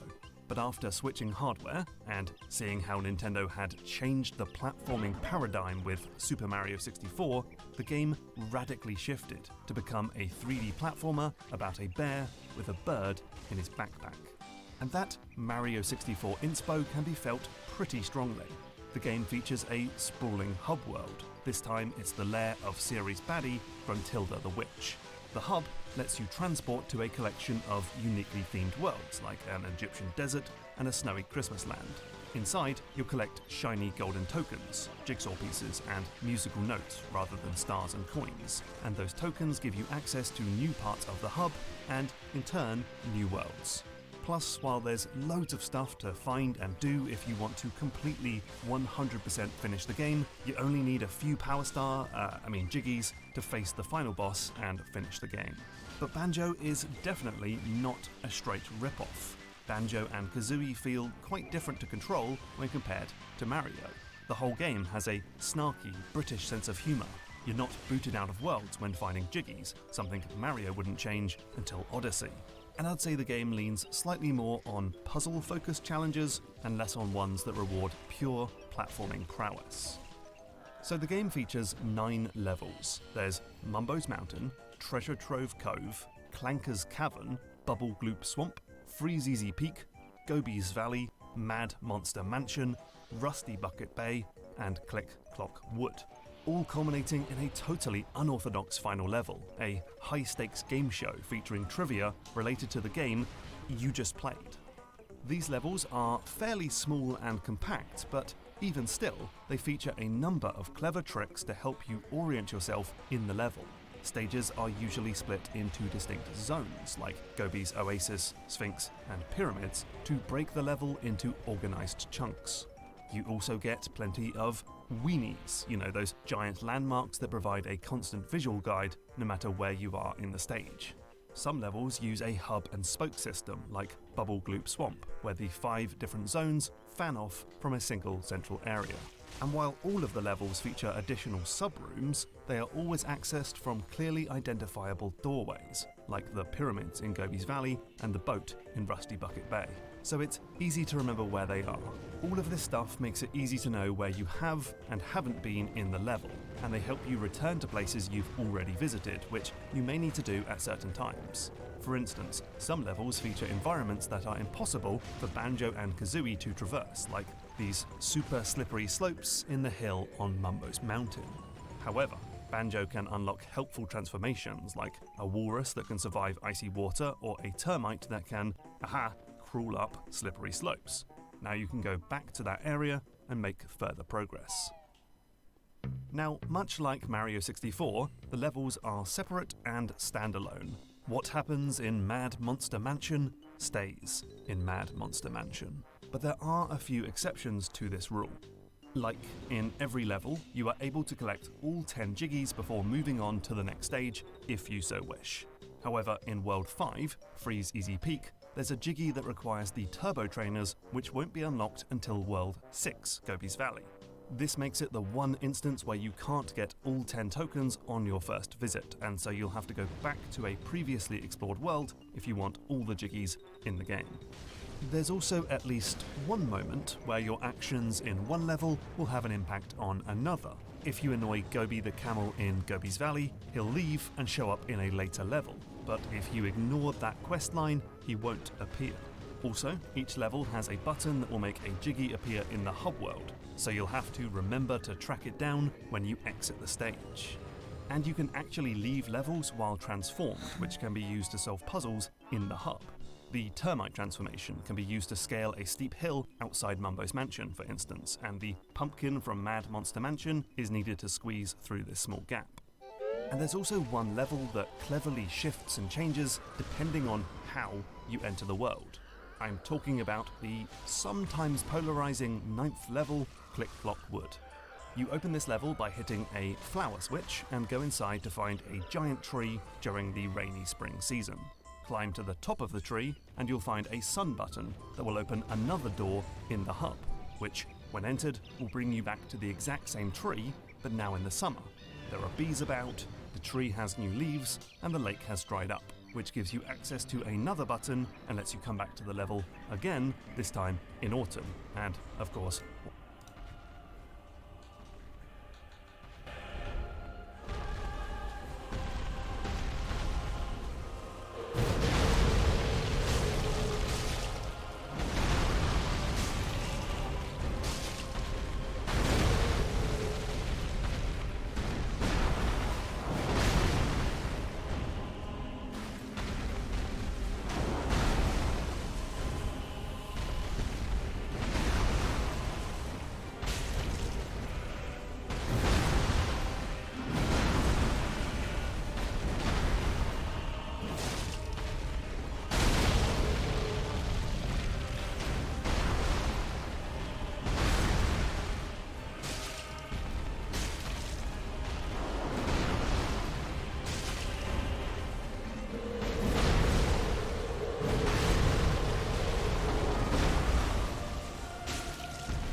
Prince Lothric is in your hands. Please save his soul. Tell him what he must.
Oh,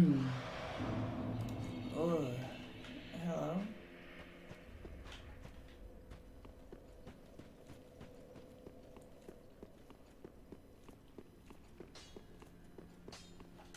Did what?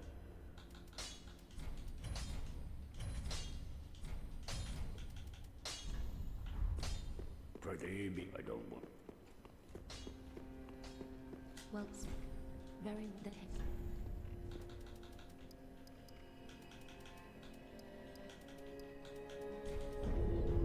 farewell, Ashen One, maybe.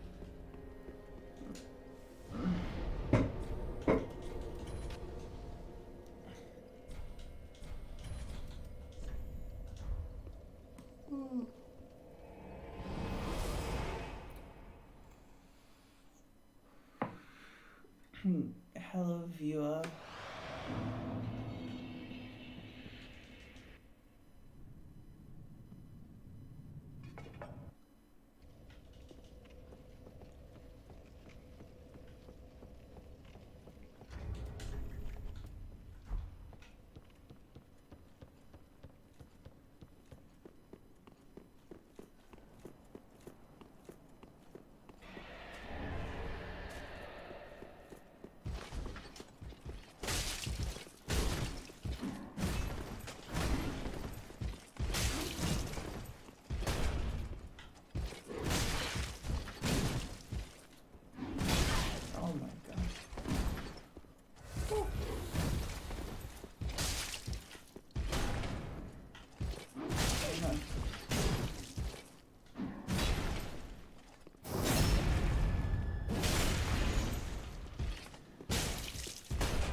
slaves.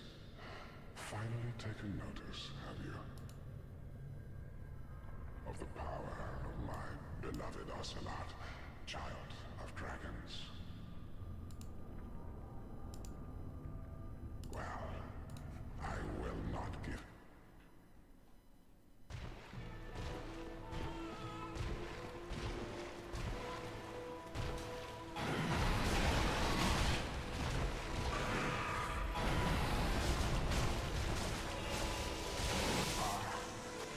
Dear little Ocelot, where have you gone?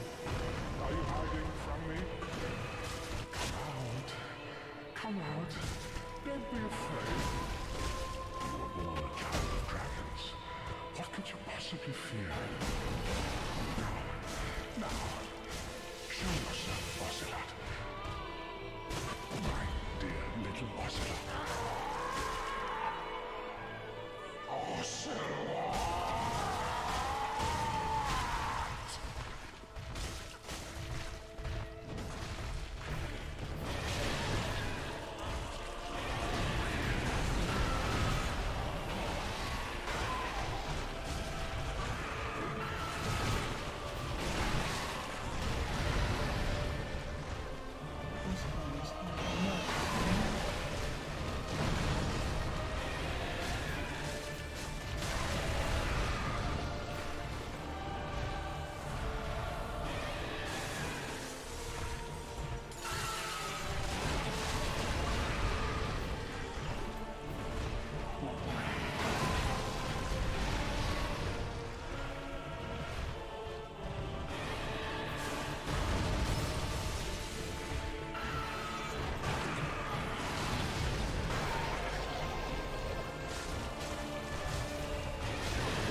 pretty tough.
Just what?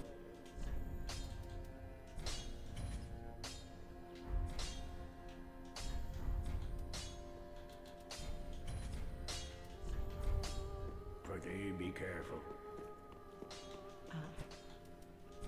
Could lẽ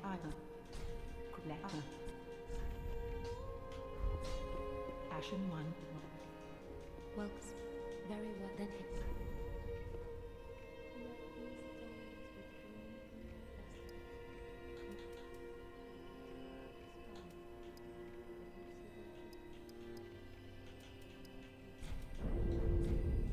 Farewell, Ashme.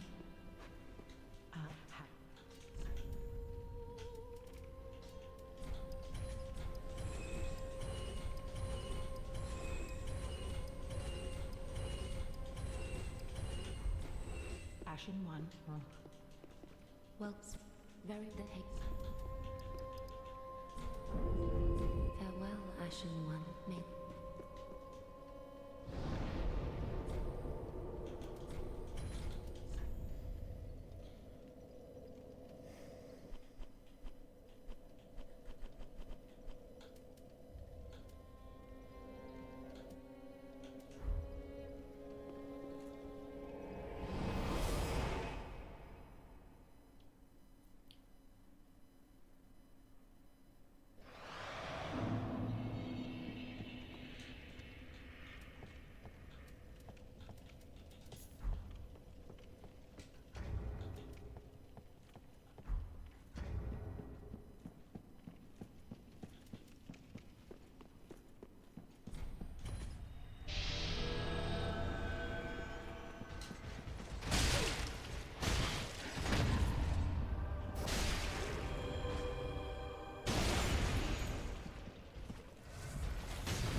Well, what do we have here?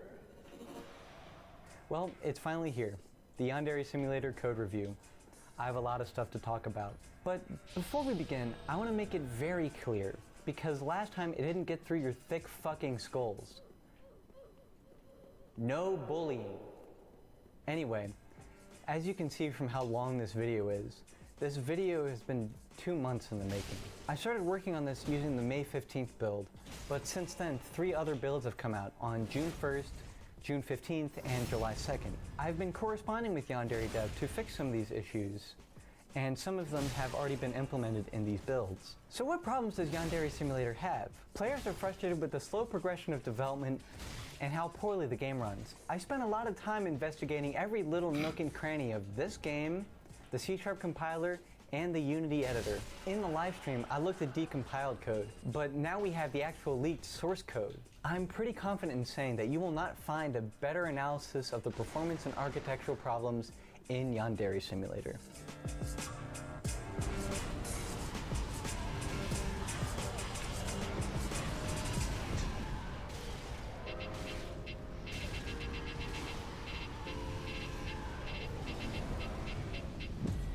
I need to get a feel for how the game runs in order to know what to look for.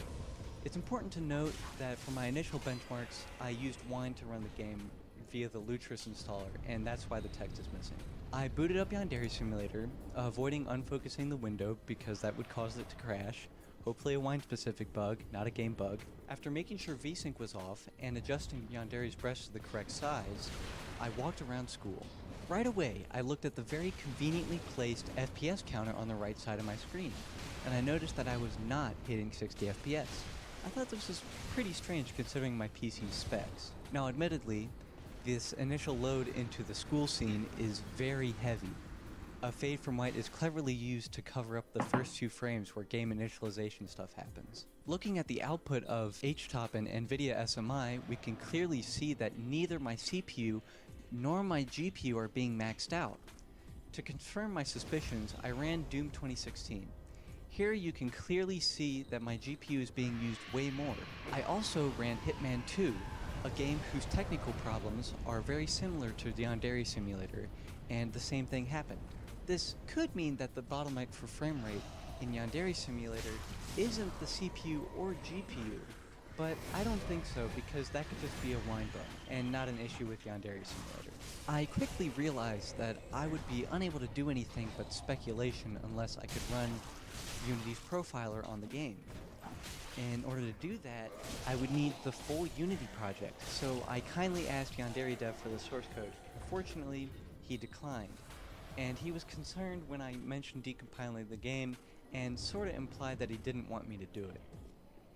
So I did it anyway. After about 5 days of performing a dark magic ritual known only to the compiler gods, I had a working Unity project for Yandere Simulator.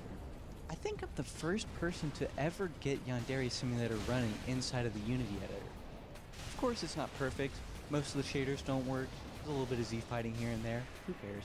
Now before you ask, no, I can't redistribute this. Sorry modders.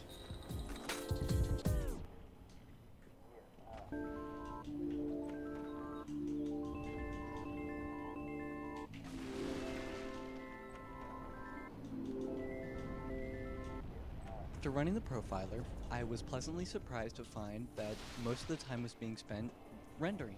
More specifically, drawing opaque geometry was taking the most amount of time. Changing to wireframe mode, we can see a lot of geometry. Like, a lot. On the students in particular. Since these models were sourced from volunteers, I would be willing to bet that most of the artists aren't aware of best practices optimizing assets for games. I won't pretend to know either, but I do know that the more vertices there are, the worse performance becomes. For example, the time to compute animations depends on how many vertices each bone affects. Yandere Simulator's assets need to go through a major optimization sweep, with a particular focus on how much detail needs to be present given the context in which the asset is used. For example, the school perimeter wall is partly optimized. Looking from above, you can see the wall has 0 thickness. So this means it should just be one quad, since you only need 4 vertices to make a flat rectangle. But at the top of the wall, there's additional unnecessary geometry. Additionally, the fancy pillars on the walls have triangles that are never visible to the player. Optimized assets would not only improve frame rate, but it would also improve load times, memory usage, and game size because the file sizes would be smaller. However, one optimization that is being used is combined meshes. This means that fewer draw calls are executed. When a build is created, Unity automatically combines meshes that are only used in one scene and are not referenced by any scripts. But this could probably be optimized a bit more manually. In games, LOD refers to the practice of lowering the level of detail in 3D models based on their distance from the camera. Most of the time, this requires artists to make 2 to 3 alternative lower poly models that get progressively less detailed. There are experimental tools to generate these models automatically, but I wouldn't use anything this experimental on a real project. Actual LOD is not implemented in Yandere Simulator. It's partially there via the low poly student feature, but this only works for students, and it makes it impossible to tell students apart from each other by any other way than their gender. Honestly, it doesn't make a huge difference to frame rates either. Occlusion culling is where the camera doesn't render objects if they can't be seen, aka occluded, because other objects are in the way. This is basically a must-have in most games. Thankfully, Unity provides occlusion culling as a built-in feature, and Yandere Simulator uses this system. The heart rate monitor line is rendered using a separate camera and overlaid onto the main camera's render, which is completely separate from the UI camera. It uses a Unity line renderer to draw the line. This is probably fine, although it could probably be remade as a shader, but shaders are hard. The problem is that this camera takes a long time to render a whole lot of nothing. This is probably the result of having its culling mask set to render the default layer. Everything else is on the default layer, so the heart rate monitor should go on its own layer and have the camera render only that layer. A significant amount of time is also dedicated to physics calculations. There seems to be a significant amount of colliders or triggers that are not in use or do not have an apparent use. For example, the main entrance doorway has a collider above the door that is not possible to hit. This collider only exists to prevent the camera from clipping inside the geometry, so it can be put on its own layer so it only has to check for collisions with the camera. The profiler says that animation calculations take 2.25 to 2.5 milliseconds each frame when the school scene initially loads. This is partially mitigated by the stop animation script, which disables animations on students that are too far away. However, I was able to find a few students that were still animating even though they weren't visible. Some of the character animation components had culling type set to always animate and not based on renderers. We'll come back to this when we talk about implementation details. A common theory for why performance is poor in Yandere Simulator is that the scripts that Yandere Dev writes are inefficient. We already know that this is mostly not true because a lot of time is spent on rendering. However, a good 8 to 10 milliseconds is being spent running scripts. Looking at the profiler, we can see that most of the execution time for updating individual monitor behaviors is not even that bad. The worst functions are UIRect.update and AIBase.update. UIRect is a class from NGUI, a UI framework for Unity, and AIBase is from A-Star, a pathfinding library for Unity. Neither UIRect nor AIBase classes were written by Yandere Dev, although they could probably be used more efficiently. Let's take a closer look at the UI. I bet there doesn't need to be 1,600 UI components active all the time. I noticed a high number of prompt script instances, so I figured that would be a good place to start. Here, the awake function instantiates all of the UI objects required for that prompt. All 5 of them. If the button only accepts one button, but if it accepts all 4 possible buttons, the prompt will instantiate up to 14 UI prefabs, and an additional one if the prompt is considered noisy. I reckon we found the culprit. If you're looking at optimizing memory usage, this is the first thing I would investigate. Looking where the prompts get instantiated, we can see that most of these UI components are already disabled, except for the objects that are named letter. Fortunately, this is definitely one of the more easy problems to fix, which we'll do later. Next up is the student script, of which there is one call for each of the 85 spawn students. On average, all the calls to studentscript.update in one frame have a total execution time of less than a millisecond, despite being by far the longest script in the game.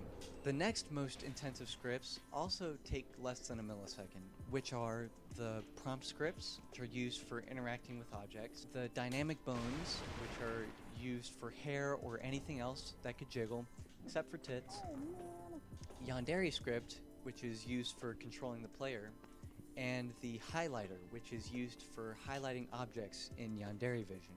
All of the other scripts take less than 100 microseconds to execute, with the majority of scripts taking less than 10 microseconds to execute on average. So where is all that time being spent?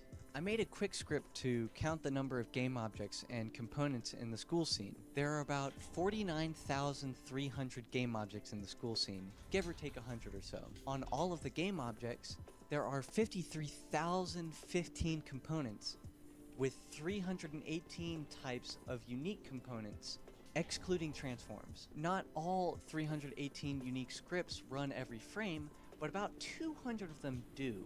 Most of them only get called 1 or 2 times and take less than 10 microseconds to execute. But with that many scripts, the microseconds add up. The easy thing to do here is to figure out what scripts don't need to run and disable them until they are needed. So far, we've only been talking about what happens in the update step. There's also about a third of the script execution time being spent on the late update step.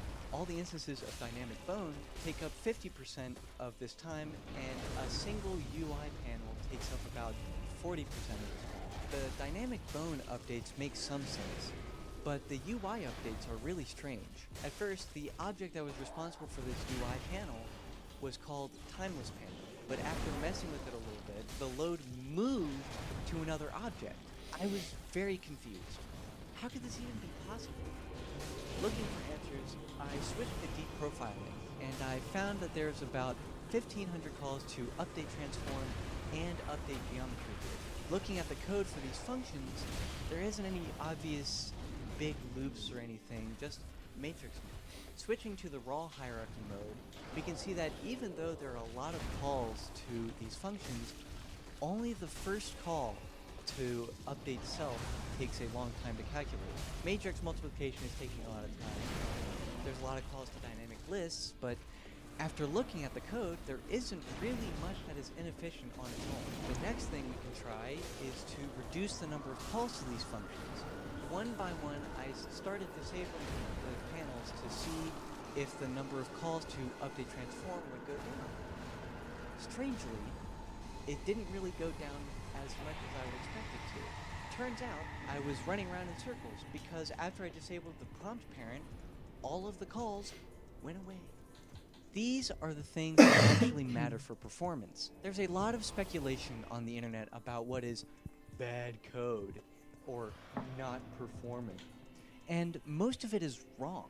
I'm going to go one by one through each of these criticisms that people seem to cling on to and validate whether or not they are actually true. Note that I'm only focused on performance concerns right now. We'll get into architectural concerns later.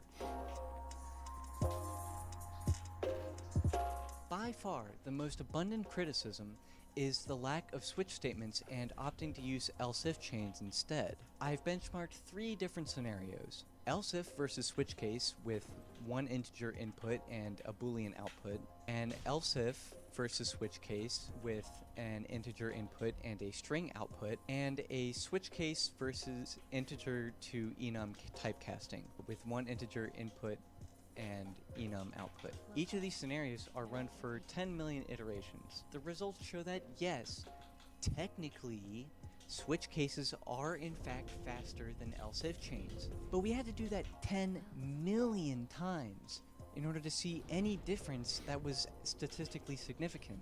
And even then, it fluctuates a lot. Nothing in this game runs 10 million times in one frame. Additionally, for the first scenario where we output a boolean, when the Unity player is built in production mode, the else if chain gets optimized to a boolean expression, which would be as fast, if not faster, than a switch statement. Therefore, this point is at best invalid and at worst, naive. A fairly common pattern that is seen in the code is a switch case or else if chain that converts an integer into an enum or vice versa.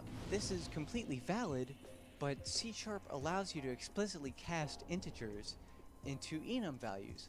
Again, technically this is faster, but more importantly, it's more dynamic, meaning you can add new values to the enum and not have to update the functions manually. And you wouldn't even need functions to convert them in the first place. So this is an architectural problem, not a performance problem. By extension, this conclusion also means that every little if statement that gets run every frame does not contribute jack shit to execution time. Oh, but it's not best practice, you say? Let's take a minute to talk about this, because I know some of you guys won't watch the full video. Let's see what it would look like if we use switch cases as much as possible. I painstakingly converted as many of the if statements in StudentScript as possible, without regard whether or not I should, only taking into consideration if I could. After looking at the profiler, we can clearly see that the difference in execution time is not statistically significant. As for how the code looks, that's subjective. Is it any easier to read? No, not really. In fact, I would argue that it's even harder to read in some places. If the switch case matches integers, you have to scroll all the way to the top to see what variable it's comparing. There are several situations that resulted in nested switch statements, which is a big no-no in my opinion. Additionally, some IDEs don't let you fold individual cases, which makes big long switch statements even harder to work with. A great example of where a switch case shouldn't have been used is here, for the logic of report phase for students with the teacher's pet persona. Already we can see that a switch case doesn't really capture all of the logic required for the report phase, but that's not the worst of it. Look at how long this switch statement is. Look at how many fall-through cases are required to be functionally equivalent to the else if chain. This is because switch statements only work based off of exact matches. This is also why you shouldn't use floats in switch cases. If it doesn't exactly match any of the cases, it goes to the default case. Hang on, stop writing that comment, stop writing that comment. Yes, I could have made the default case contain that if report phase is less than 100 statement, like this. But that's another if statement, and that would completely undermine those precious performance benefits. And we can't have that. Oh, and a little side note here. If there are enough cases in an else if chain, it gets optimized into a switch case anyway. The compiler is smarter than you. This one's actually true. Any frequently used components should be cached as private instance variables. In a similar vein, calls to any form of GameObject.find or any references to camera.main should also be cached. So does the code use any of these in the update functions of objects in the school scene? No, not really. Otherwise, we would see it in the profiler. Yandere Dev appears to have already taken care of the low-hanging fruit. Another common point is using vector3.distance in update functions because calculating the square root is slow. One of the ways to fix this is to use a distance function that does not use square root, like using the square magnitude of the vectors, or using the Manhattan distance. In embedded systems, ARM processors, and ye olden days of game development, this is true. But on modern CPUs in normal computers, this shit is a myth. It is a myth. This is no longer true. I specifically tested 4 different ways of calculating the distance. Vector3.distance, aka the Euclidean distance, the Manhattan distance, a minus b dot square magnitude, and a minus b dot magnitude, which is functionally equivalent to the vector3.distance. My results showed that there was practically no difference in execution time between any of these. Most of the time, vector3.distance was straight up faster than everything else.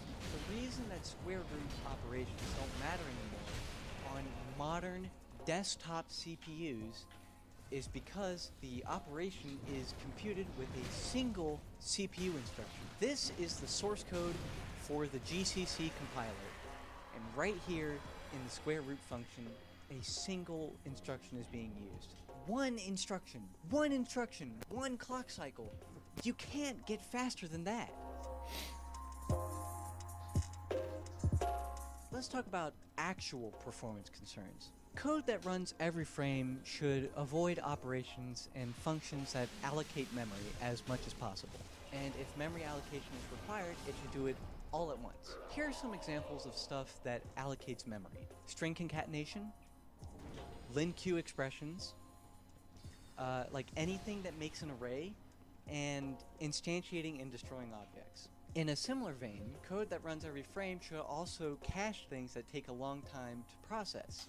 For example, getComponent, GameObject.find, camera.main, C# reflection, and pathfinding results. In Yandere Simulator, both of these concerns appear to already be taken care of.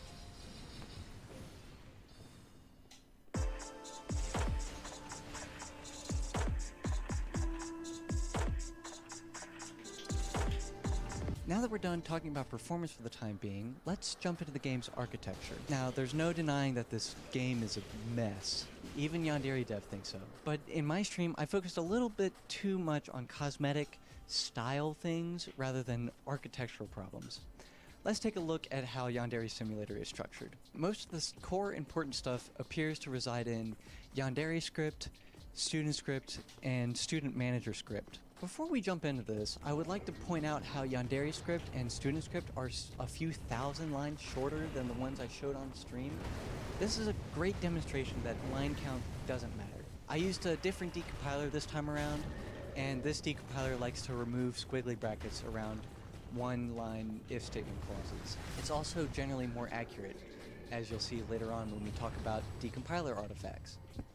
Yandere script and student manager script are actually completely fine to be the size that they are, given their complexity and the context of the game. Of course, that doesn't mean they can't be improved. Student script is another matter. This component handles the behavior of every person who is not the player, including teachers and the nurse. For anyone reading the code, this is a little misleading, but more importantly, this also means that all person-specific code gets stuffed into this one massive component. Like I mentioned before, this isn't a performance concern per se, but rather an architectural concern. When each student is initialized, some of their properties are read from streaming assets students.json. This is a good thing, because otherwise the student script would be at least 2,000 lines longer, 20 properties times 100 students. Additionally, this file is read by the student manager, and the student manager applies these properties as the students are being instantiated. If this wasn't the case, then each student would have to read from the same file, iterate through the list, searching for the matching ID, and finally apply these properties. For those of you who don't know, file operations are very expensive to perform.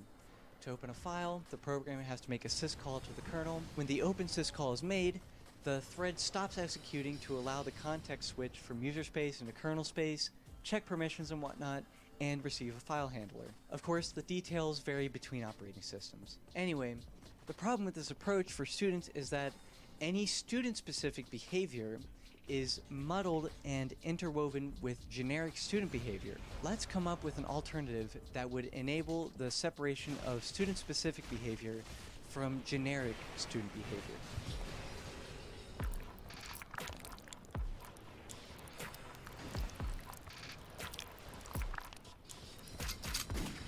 First, let's define what a student needs to do. Actually, we'll call them people instead. In order to function, a person needs to store some state. More specifically, store the state of their appearance and stats like hair color, health, strength, personality, stuff like that. They also need to store their normal routine, and they need to store the state of their current activity and current objective, like painting or dyeing. Also, every person needs to be able to complete their daily routine, react to the player committing crimes according to personality, react to blood, weapons, dead bodies according to personality, die, and become a ragdoll when dead. What kinds of people do we have? We have students with a special rival subtype, a special student council subtype, and a special delinquent subtype. We also have teachers, the nurse, and the coach, excluding the guidance counselor because she's not a real person. Even though she has a student script component attached, it's disabled. Now we can start laying the foundations of our new architecture. Let's start with a person's routine. A routine is a chronological list of activities. A person's routine could also change depending on the day of the week. Activities contain the start time and a method that defines how to complete the activity. The name of the activity is conveyed via the class name. Finally, activities are initialized via their constructor and must implement an onActivityStart method and onActivityEnd method. The advantage of this approach is that it allows us to define unique routines for each person. If we wanted to, we could also generate random routines, but that's not a design requirement. This will also allow us to separate logic used to update appearance, like determining what animation to play, from brain type logic, the part that gives the illusion of intelligence. Additionally, this will allow us to override the activity at any given time based on the state, or based on special event triggers, like the player pointing their phone camera at them. Further building upon this, activities will not modify the person's state directly. Instead, there's a think method and a do method. The think method modifies the state, and the do method acts upon the state. This will allow game logic and other logic for animations and such to be separated. In addition, this will allow activities to be easily converted to take advantage of the new Unity job system, should that be necessary. The job system automatically takes care of offloading processing to other threads, avoiding some overhead involved in spinning up new threads and providing a nice API. An additional benefit is that we won't ever have to check the state to update the animations every single frame, because we can do that just by checking the state whenever it's committed.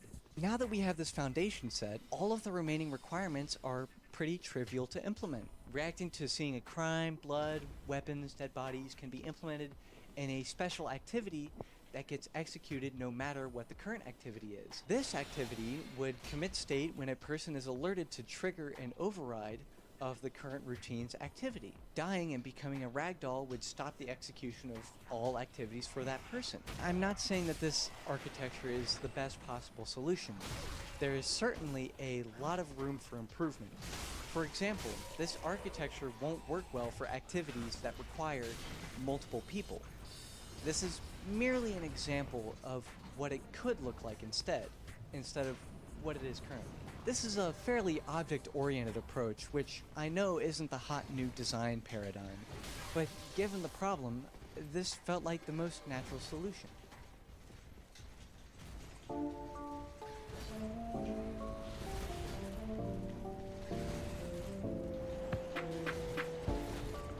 going to talk about implementation details. What that means is how specific features are implemented. Some of this comes down to personal preference, but also there were a lot of features that were implemented poorly, and I want to explain precisely why that is. When you make a save in Yandere Simulator, it creates a Yon save file in the same directory where the game is installed, where most of the information is stored. This file is pretty hefty and contains a lot of bloat, and saving to one slot creates a file that is 1 megabyte large. If you make multiple saves in different slots, this number increases. Inspecting the contents of these saves reveals that information is stored as JSON. This is not usually a problem, but given the absolute size of these lads, it would be better to use a custom byte format instead. Since JSON is a text-based format, a lot of bytes are wasted on squiggly brackets, quotes, colons, string representations of floats, and property names. In addition, there's a lot of bloat that doesn't need to be saved in the save data because technically it could be calculated on load based on the state. For example, camera position. Remember that bit I talked about in the hypothetical architecture where the state of a person is copied before changing it?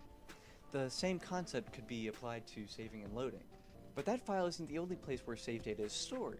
Some save data, like corkboard photos or school atmosphere, seems to be stored using player prefs, a Unity class intended to be used to store the player's preferences, like video options. This is a problem because on Windows, player prefs are stored in the Windows registry. This makes it very hard for players to back up, transfer, or share saves. Interaction button prompts are implemented in a way that is not very dynamic. The current implementation has a unique instance of prompt script for each interactable object, including any GUI elements required to render the prompt. This is why the prompt script even shows up near the top of the profiler. When a prompt is being interacted with, the interactable object itself checks to see if the circle is filled before triggering the code that's run on interaction. Here's how I would implement this system instead. Now, this is one of those features that is deceptive. It seems easy to implement on the surface, but its true complexity reveals itself when you actually go to implement it. I would start out by creating a component called Interactable. This component would be placed on any object that needs to be interacted with. Interactable handles the interaction input from the player and triggers the onInteract event when the circle is filled.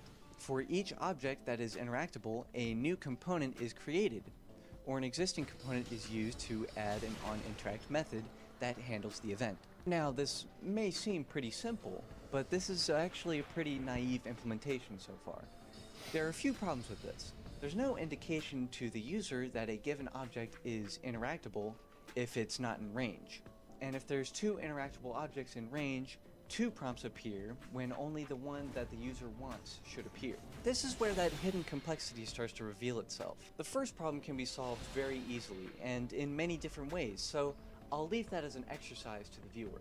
The latter problem is a little more interesting. To fix this, we can add an additional field to the interactable component to indicate whether or not it's the closest. Then the player can calculate the distance between it and the interactables, and set which one is closest based on the player's position. After doing a little bit of profiling, you can see that this implementation is very fast, even with hundreds of interactable objects. But there's still more that we need to do with the system to match what the system in Yandere Simulator does.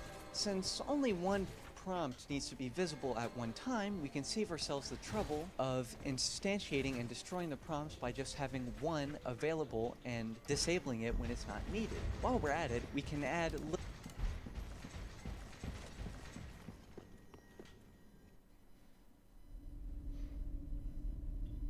Oh dear.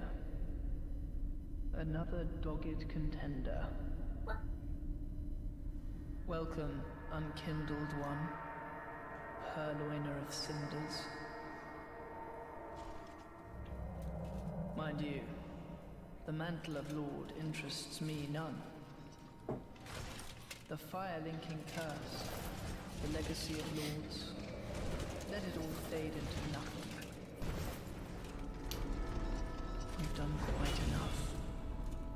Now have your rest.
brother.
Wasn't he? Pretty big. Welcome. Very that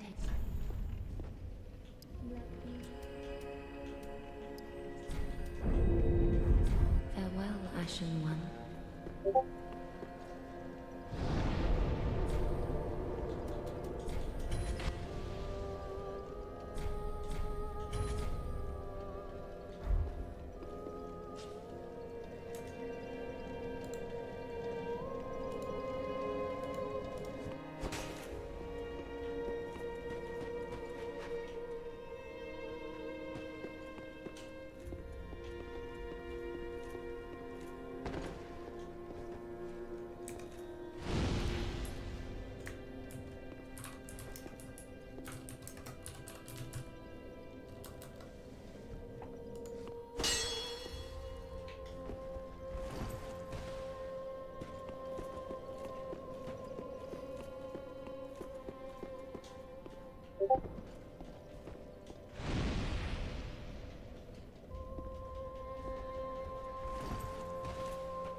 unkindled, and a seeker of Lord is.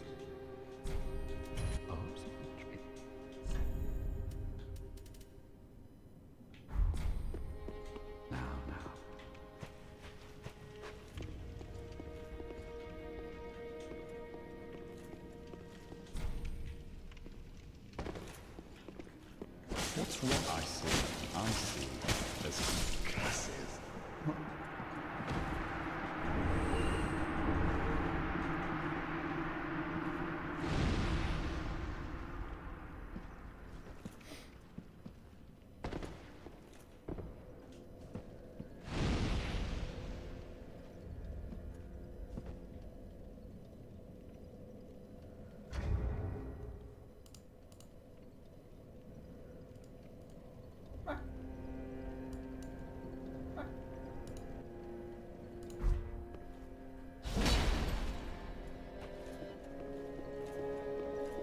The five all thank Ashen One and let the truth.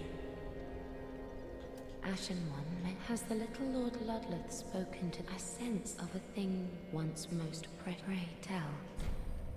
Ashen One, may I have a farewell, may the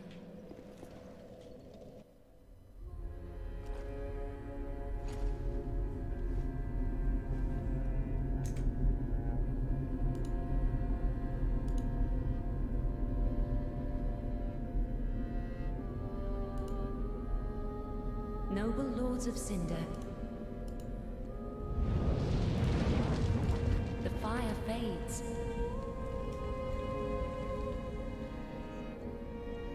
And the lords go without thrones.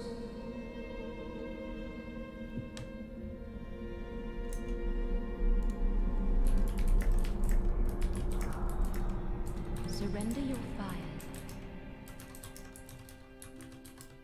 to the true heir.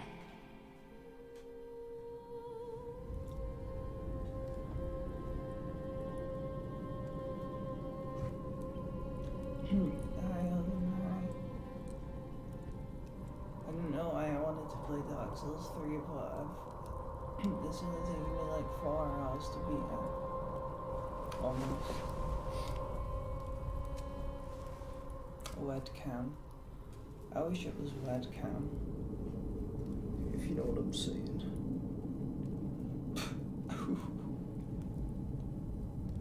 What song? Oh, 4 hours.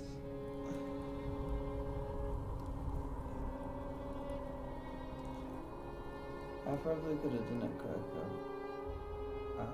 I haven't played Dark Souls 3 in a very long time. Let her grant death to the old gods of Lordran, deliverers of the first flame. Oh yeah, I would do the base ending, but I was just trying to fight all the bosses and finish the game. And I really wanted to fight Soul Cinder again, because me and Kale were talking about it.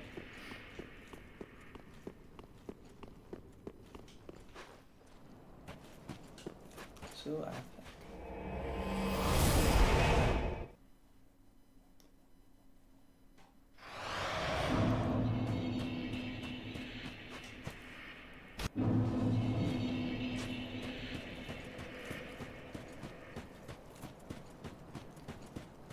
Swole of Cinder. Oh yeah, level 76.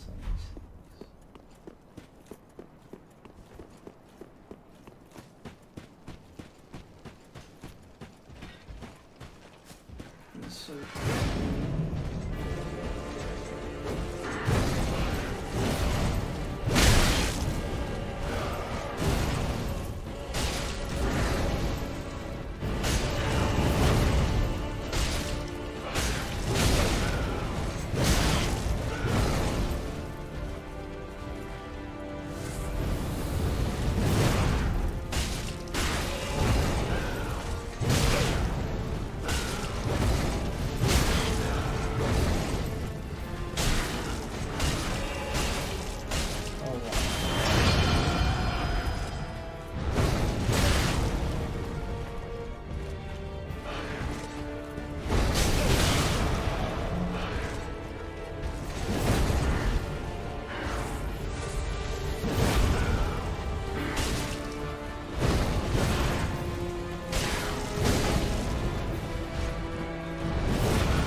thank you for coming over.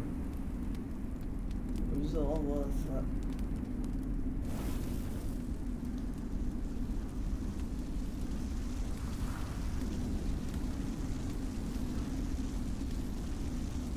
Oh yeah, if you scroll back on the stream somewhere, I beat y'all without using the storm roller if you wanna watch that.